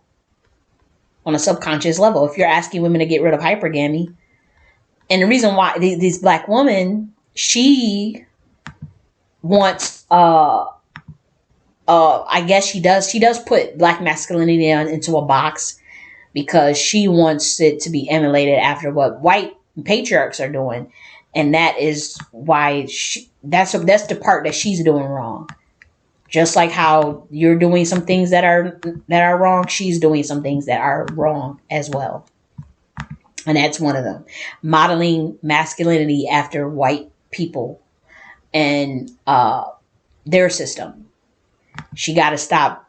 She got to stop doing that. She's going to have to realize that she has to build her own structures out as well. So, let me see what else. What is all this stuff?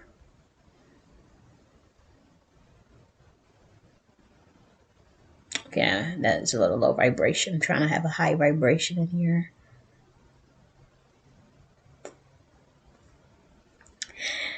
Again, a lot of men misinterpreted what I was saying in that thread. They were just attacking me, bringing up Kevin Samuels and stuff. And it's just like, my level of conversation around this is so high level.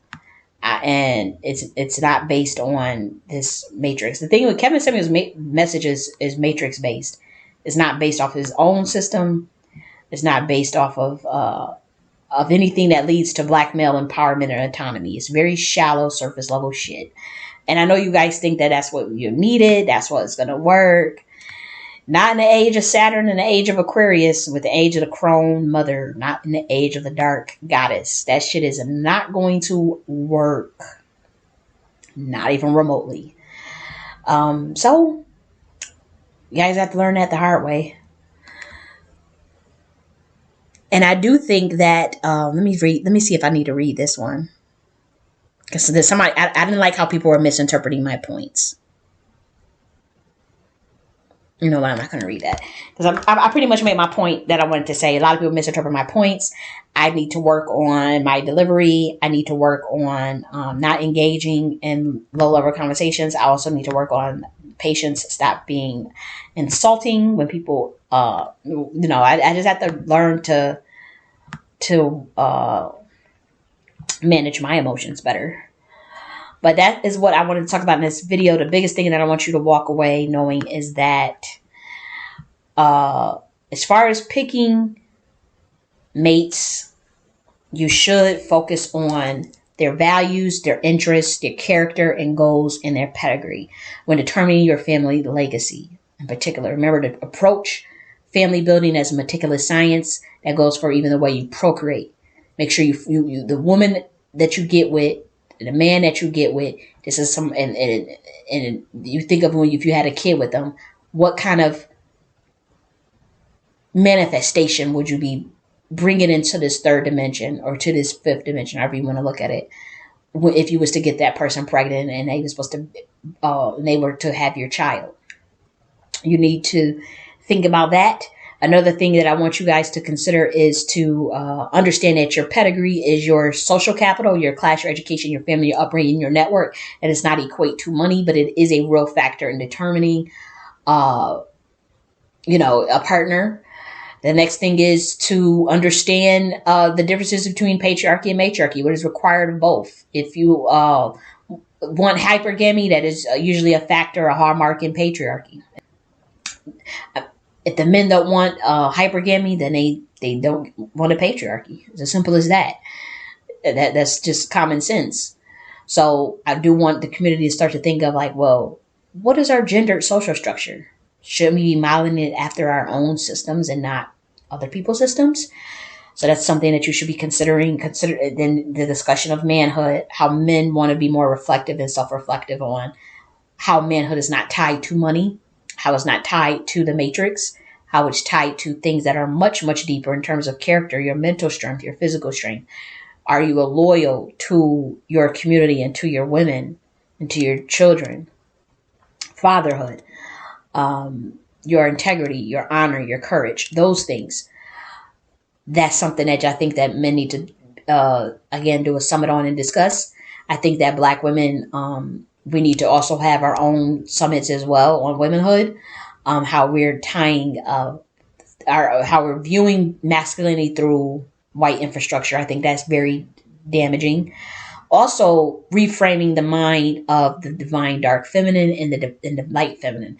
We need to have a discussion about the dark divine feminine in terms of getting you primed and ready for you building out your own matriarchal systems.